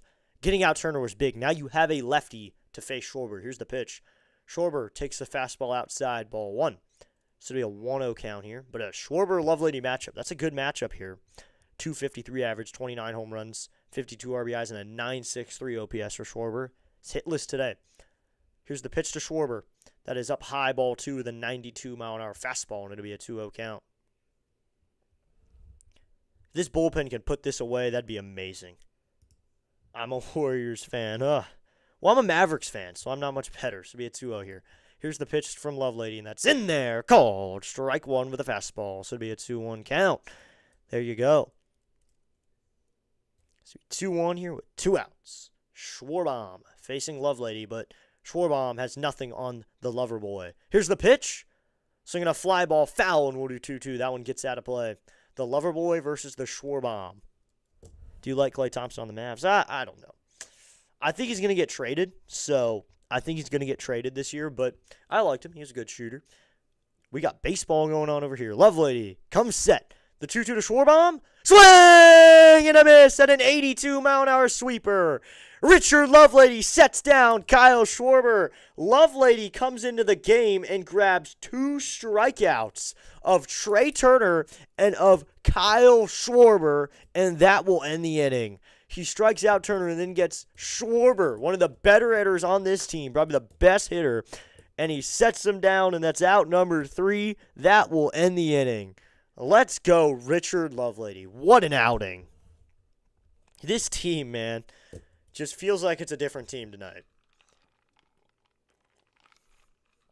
Foster Griffin has earned the fact that the next time I buy a t-shirt from the Nationals, it'll probably say 22 and Griffin on the back.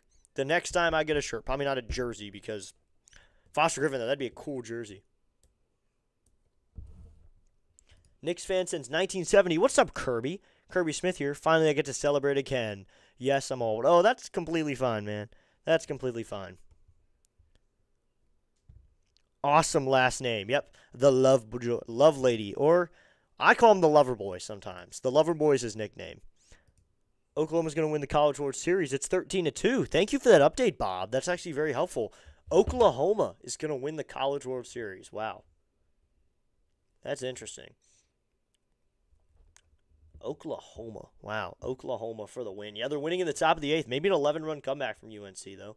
The unranked team against 5 North Carolina. Wow. They're going to get the win.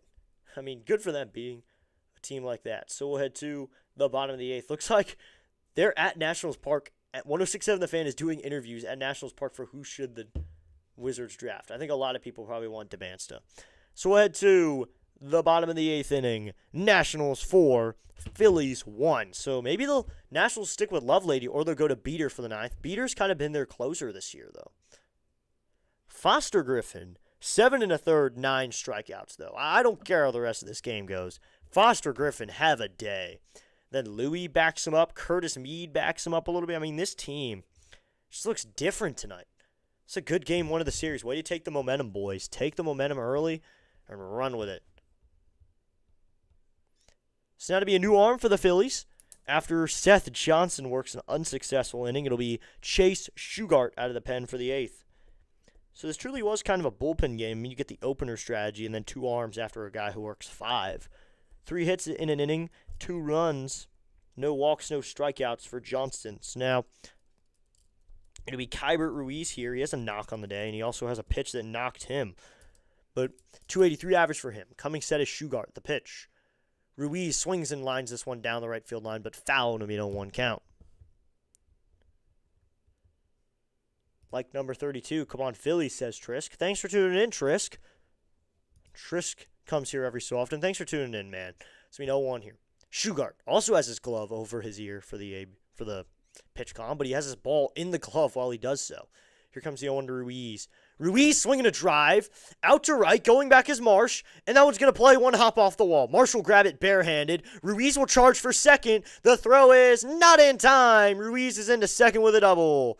That throw was in time, though, but Turner tried to swipe the tag. He came off the bag a little bit, and Ruiz slides in a second safely. Kybert Ruiz delivers here in the bottom of the 8th. The Nationals will have a runner in scoring position to get the bottom of the 8th going. There you go, Nats fans. Like number Walter Payton. Oof, that's a good one. Yeah, Turner tried to swipe the tag and just completely misses Ruiz. A good throw by Marsh to get all the way to second. But then Turner tries to swipe the tag and Ruiz just slides in. So now it's going to be Louis takes the ball in there. Called strike one, a sinker. Ruiz took a good secondary there. Has to run back after. It's going to be 0-1 here in the bottom of the 8th.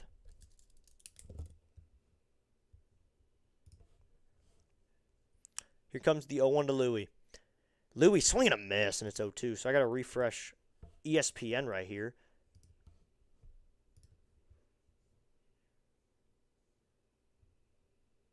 I mean, it's kind of interchangeable. It's kind of interchangeable in my opinion. Here comes the 0-2, and Garcia takes the ball upstairs. I think it's Kybert or Kabert. I think it's interchangeable. Luka Doncic. I don't know. Luka Duncan. Didn't know who Luka Duncan is, but I know who Luka Doncic is. Yeah, I mean, it's a rebuild type of trade, but, I mean, we didn't even get a prospect out of it. I mean, we got Christie, but that was mostly what we got. Here comes the 1-2 to Garcia. He takes the ball inside, ball 2 with a sweeper to be 2-2. Walter Payton. Like number Walter Payton. That's a good one.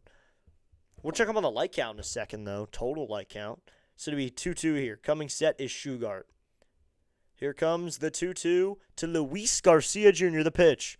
Luis swinging a fly ball, hit out to center. Under it is the center fielder Hill. He gets behind it here, and he makes the catch. Ruiz will not try for third. So that's out number 1 after Ruiz with a double. Louis flies out. So with 1 out now, that'll bring up Smunez here. Now Smunez will have a chance to try to get something going here.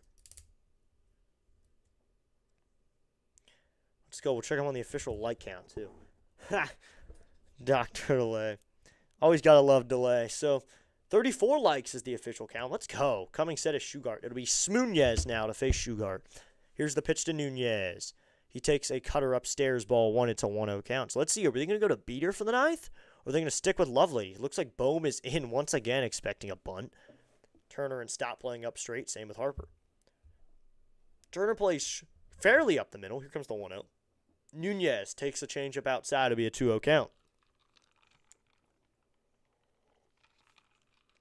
237 average for Nunez with a home run and 24 runs batted in.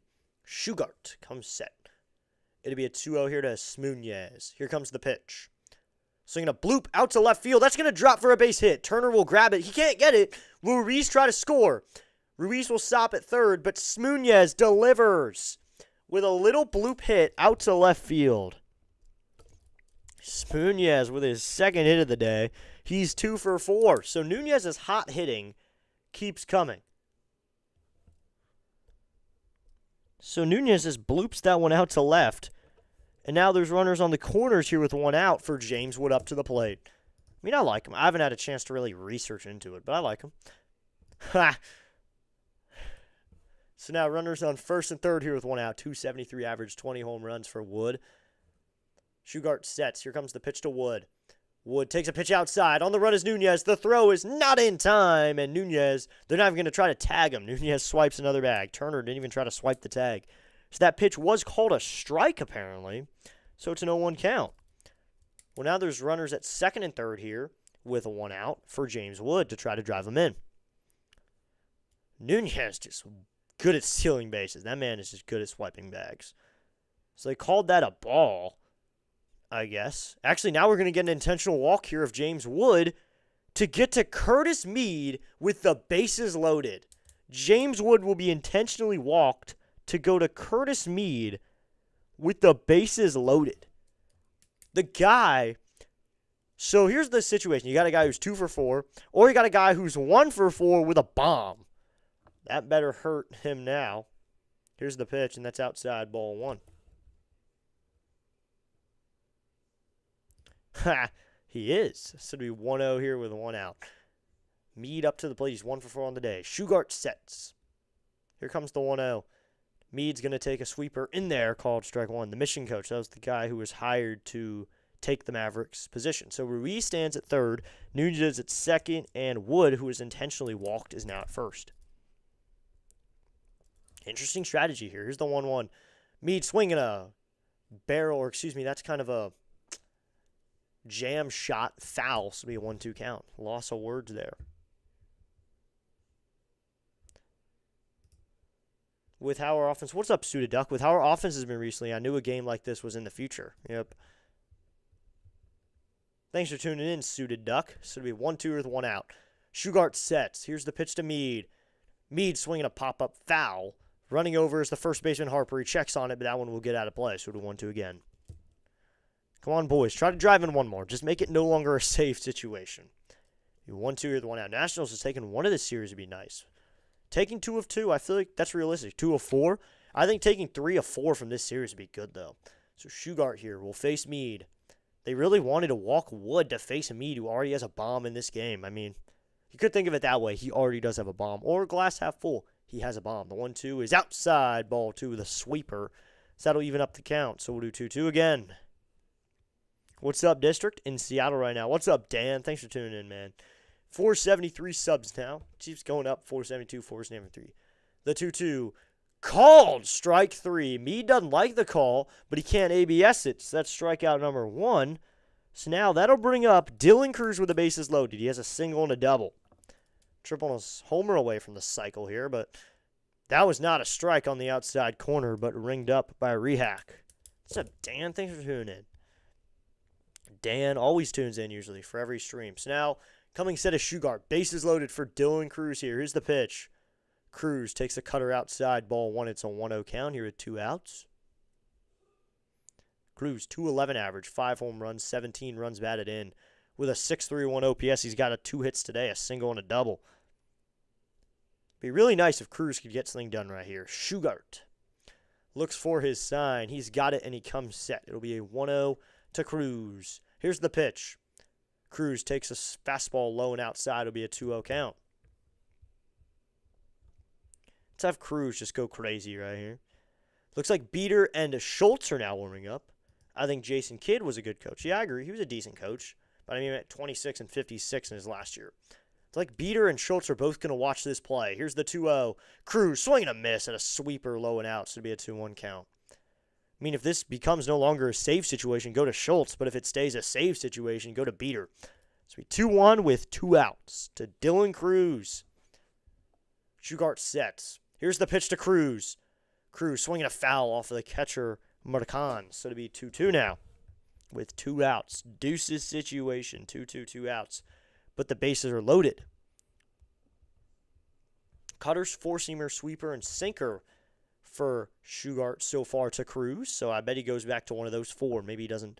Not the sweeper. Or he won't go to the sinker. He won't go back-to-back sinkers. I bet he mixes it up right here. Sweet 2-2 here. Shugart now he's going to shake off here. Maybe he does go back to the sinker. Cruz is 2 for 4 on the night. Bases loaded for him. Ruiz at third, Nunez at second, Wood at first. Now Shugart will step off. First disengagement used. He's at 21 pitches here in the inning. Cruz facing Shugart. Shugart sets. It'll be another 2-2. Here's the pitch. Cruz takes a sinker up high, ball 3. Just remember, a walk is also an RBI in this situation. So it'll be 3-2 now with 2 outs. Runners will be on the move as it is 2 outs and a 3-2 count, and everyone is forced. Here comes the 3-2 to Dylan Cruz. Cruz pops this one up, and this one will get out of play, so we'll do 3-2 again. This one will get into the stands. Fans will fight over trying to get it. So 3-2, 2 outs. On deck is CJ, the RBI machine. Maybe get CJ back up. Be 3-2 here. Cruz facing Shugart. Shugart comes set. Hands held just above and below the letters. Here's the 3-2. Cruz takes outside. Ball called strike 3. Wow. Rehak rings up Cruz on that pitch. That was low and outside. That was definitely low and outside. Rehak wants to ring him up, though, and that will end the inning. So that pitch was out of the zone, but that will end the inning. 2 hits on the inning. No errors. 3 runners left on base. So more runners left on base for this Nationals team.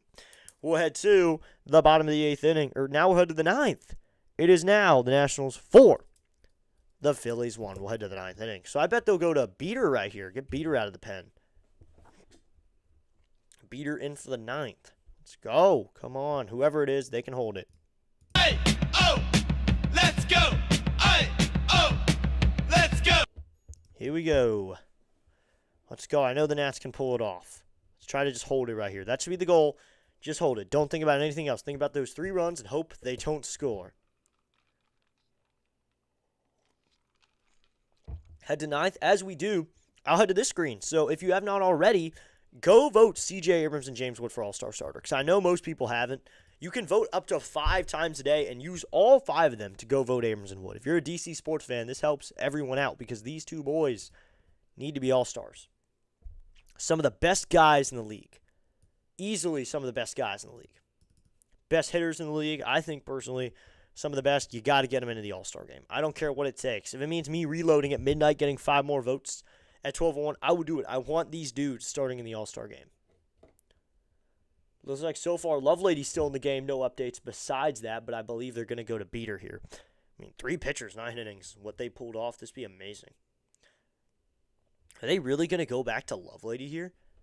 I wouldn't see, or they maybe just let him face Harper and then let Bowman Sosa. You can have Beater come out of the pen. Really play strategically. I think it works because Lovelady only threw 9 pitches, so might as well let him face Harper and then Bowman Sosa or righties. So be sure to go scan that QR code. It goes to MLB.com/vote. So go scan that right now. But Foster Griffin, I mean, 7 1/3 innings. You set up the bullpen well. So it will be Clayton Beater now. Clayton Beater on for the 9th inning. Beater takes over for his man, Lovelady. Lovelady, 2 strikeouts, though, of the 2 guys he faced. That's the definition of a good outing.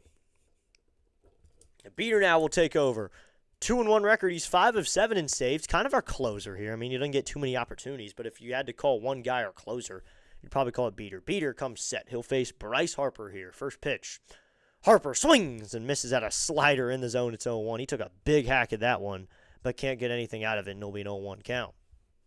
So 0-1 here in the top of the 9th. Coming set to Beater. Here comes the 0-1. Swinging a line drive center field. That's going to be a base hit in front of Jacob Young. So Harper has a base knock. That's his 2nd of the day. Beater gives up yet another hit. But I don't know why I'm so hard on Beater, though. I mean, that's his first hit given up of the night. Let's check the time. It is now 10:44. Late night baseball. And you guessed it, Clayton Beater gave up a hit. 4-seamer sliders, all you're really going to get from Beater this season. So might as well, if it ain't broke, don't fix it type of mindset. So now it will be Alec Boehm coming set to Beater. First pitch to Boehm. This is going to be swinging a ground ball up the middle. Abrams 6, Nunez 4 to first, 3. Double play here in the top of the 9th inning. Hey, District Nation, what does 6 plus 4 plus 3 equal? I believe it equals 2. Double play here in the top of the 9th inning. And now the Nationals have one more out to get before another win. Wow, 6-4-3, exactly when they need it. So that'll bring up Edmundo Sosa here. No hits on the day. He'll hit from the left side. Or excuse me, we're going to get a pinch hitter. Justin Crawford will hit now for Sosa. Beater set to put up against the lefty Crawford. And Crawford takes a fastball right in there. Called strike 1. It's an 0-1 count. He'll hit from the left side here. Send up a lefty against Beater. So it'll be 0-1 here with 2 outs. Coming sets Beater. Here comes the 0-1. Swing and a ground ball foul, and it's 0-2. And now the Nationals have 1 strike to go. Let's go. 1 more strike. Hey, oh, let's go. Hey, oh, let's go. 0-2, 2 outs. Beater getting ready. He comes set. Here comes the 0-2 to Crawford. The pitch. Swing and a miss at a high fastball. And the Nationals are going to win one here against the Phillies with some late night baseball. It's so light they're letting the fireworks up. And the Nationals win this one 4-1. Meade jumps into Garcia. Abrams and Nunez celebrate. The Nationals increase their record to 41-36-38.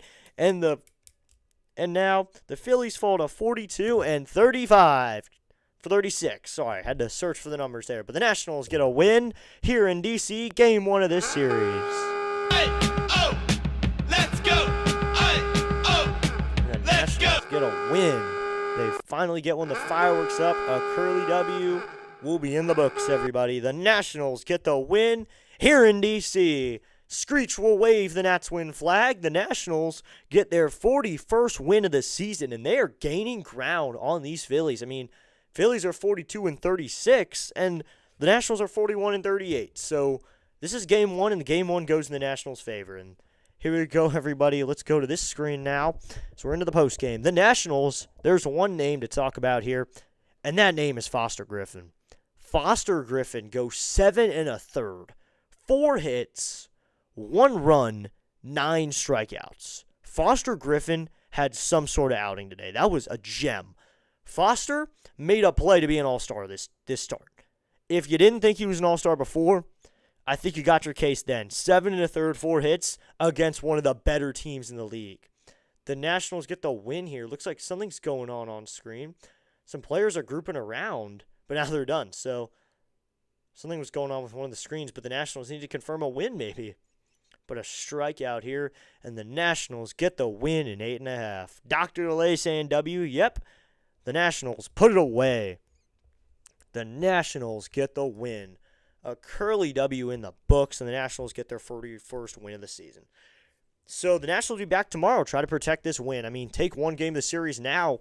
Even if you lose the rest of the 3, all you can do is fall to 500. But they're not going to do that. They're going to win 2 more this series. Heck, they're going to win 3 more this series. The Nationals are going to win 3 more this series. The Nationals get a win, a well-deserved win. They work hard. I mean, Brandon Marsh, the only high point for the Phillies is him hitting a home run, but Foster Griffin settles in, gets 2 more strikeouts after that, then gets a ground out to start the 8th, is taken out. Richard Lovelady gets 2 strikeouts in the 8th, and then Beater gives up a hit and says, no thank you, gets a double play and a strikeout, and the Nationals take home the W. The Nationals get the win. Final score, the Nationals 4, the Phillies 1. 12 hits for the Nats, 5 for the Phillies. Nationals really got the offense going, but they just left so many guys on base. Let's get a total here. 11 guys left on base. Woof is what I have to say to that. 11 guys. We could have won that game by a lot more. We put away the win. Beater gets his 6th save of the season, so he's racking up a few saves. I mean, this team doesn't have too many saves, but we don't blow it this time. The bullpen puts it away. Only Richard Lovelady and Clayton Beater are needed out of the pen, and the Nationals get the win. All right. We will be back tomorrow because it is getting late, but I'm going to probably redirect you guys. The Nationals get the win.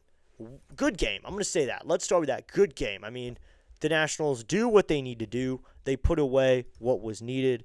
So I'm going to send you over. Who do we want to go to? Let's go head over to...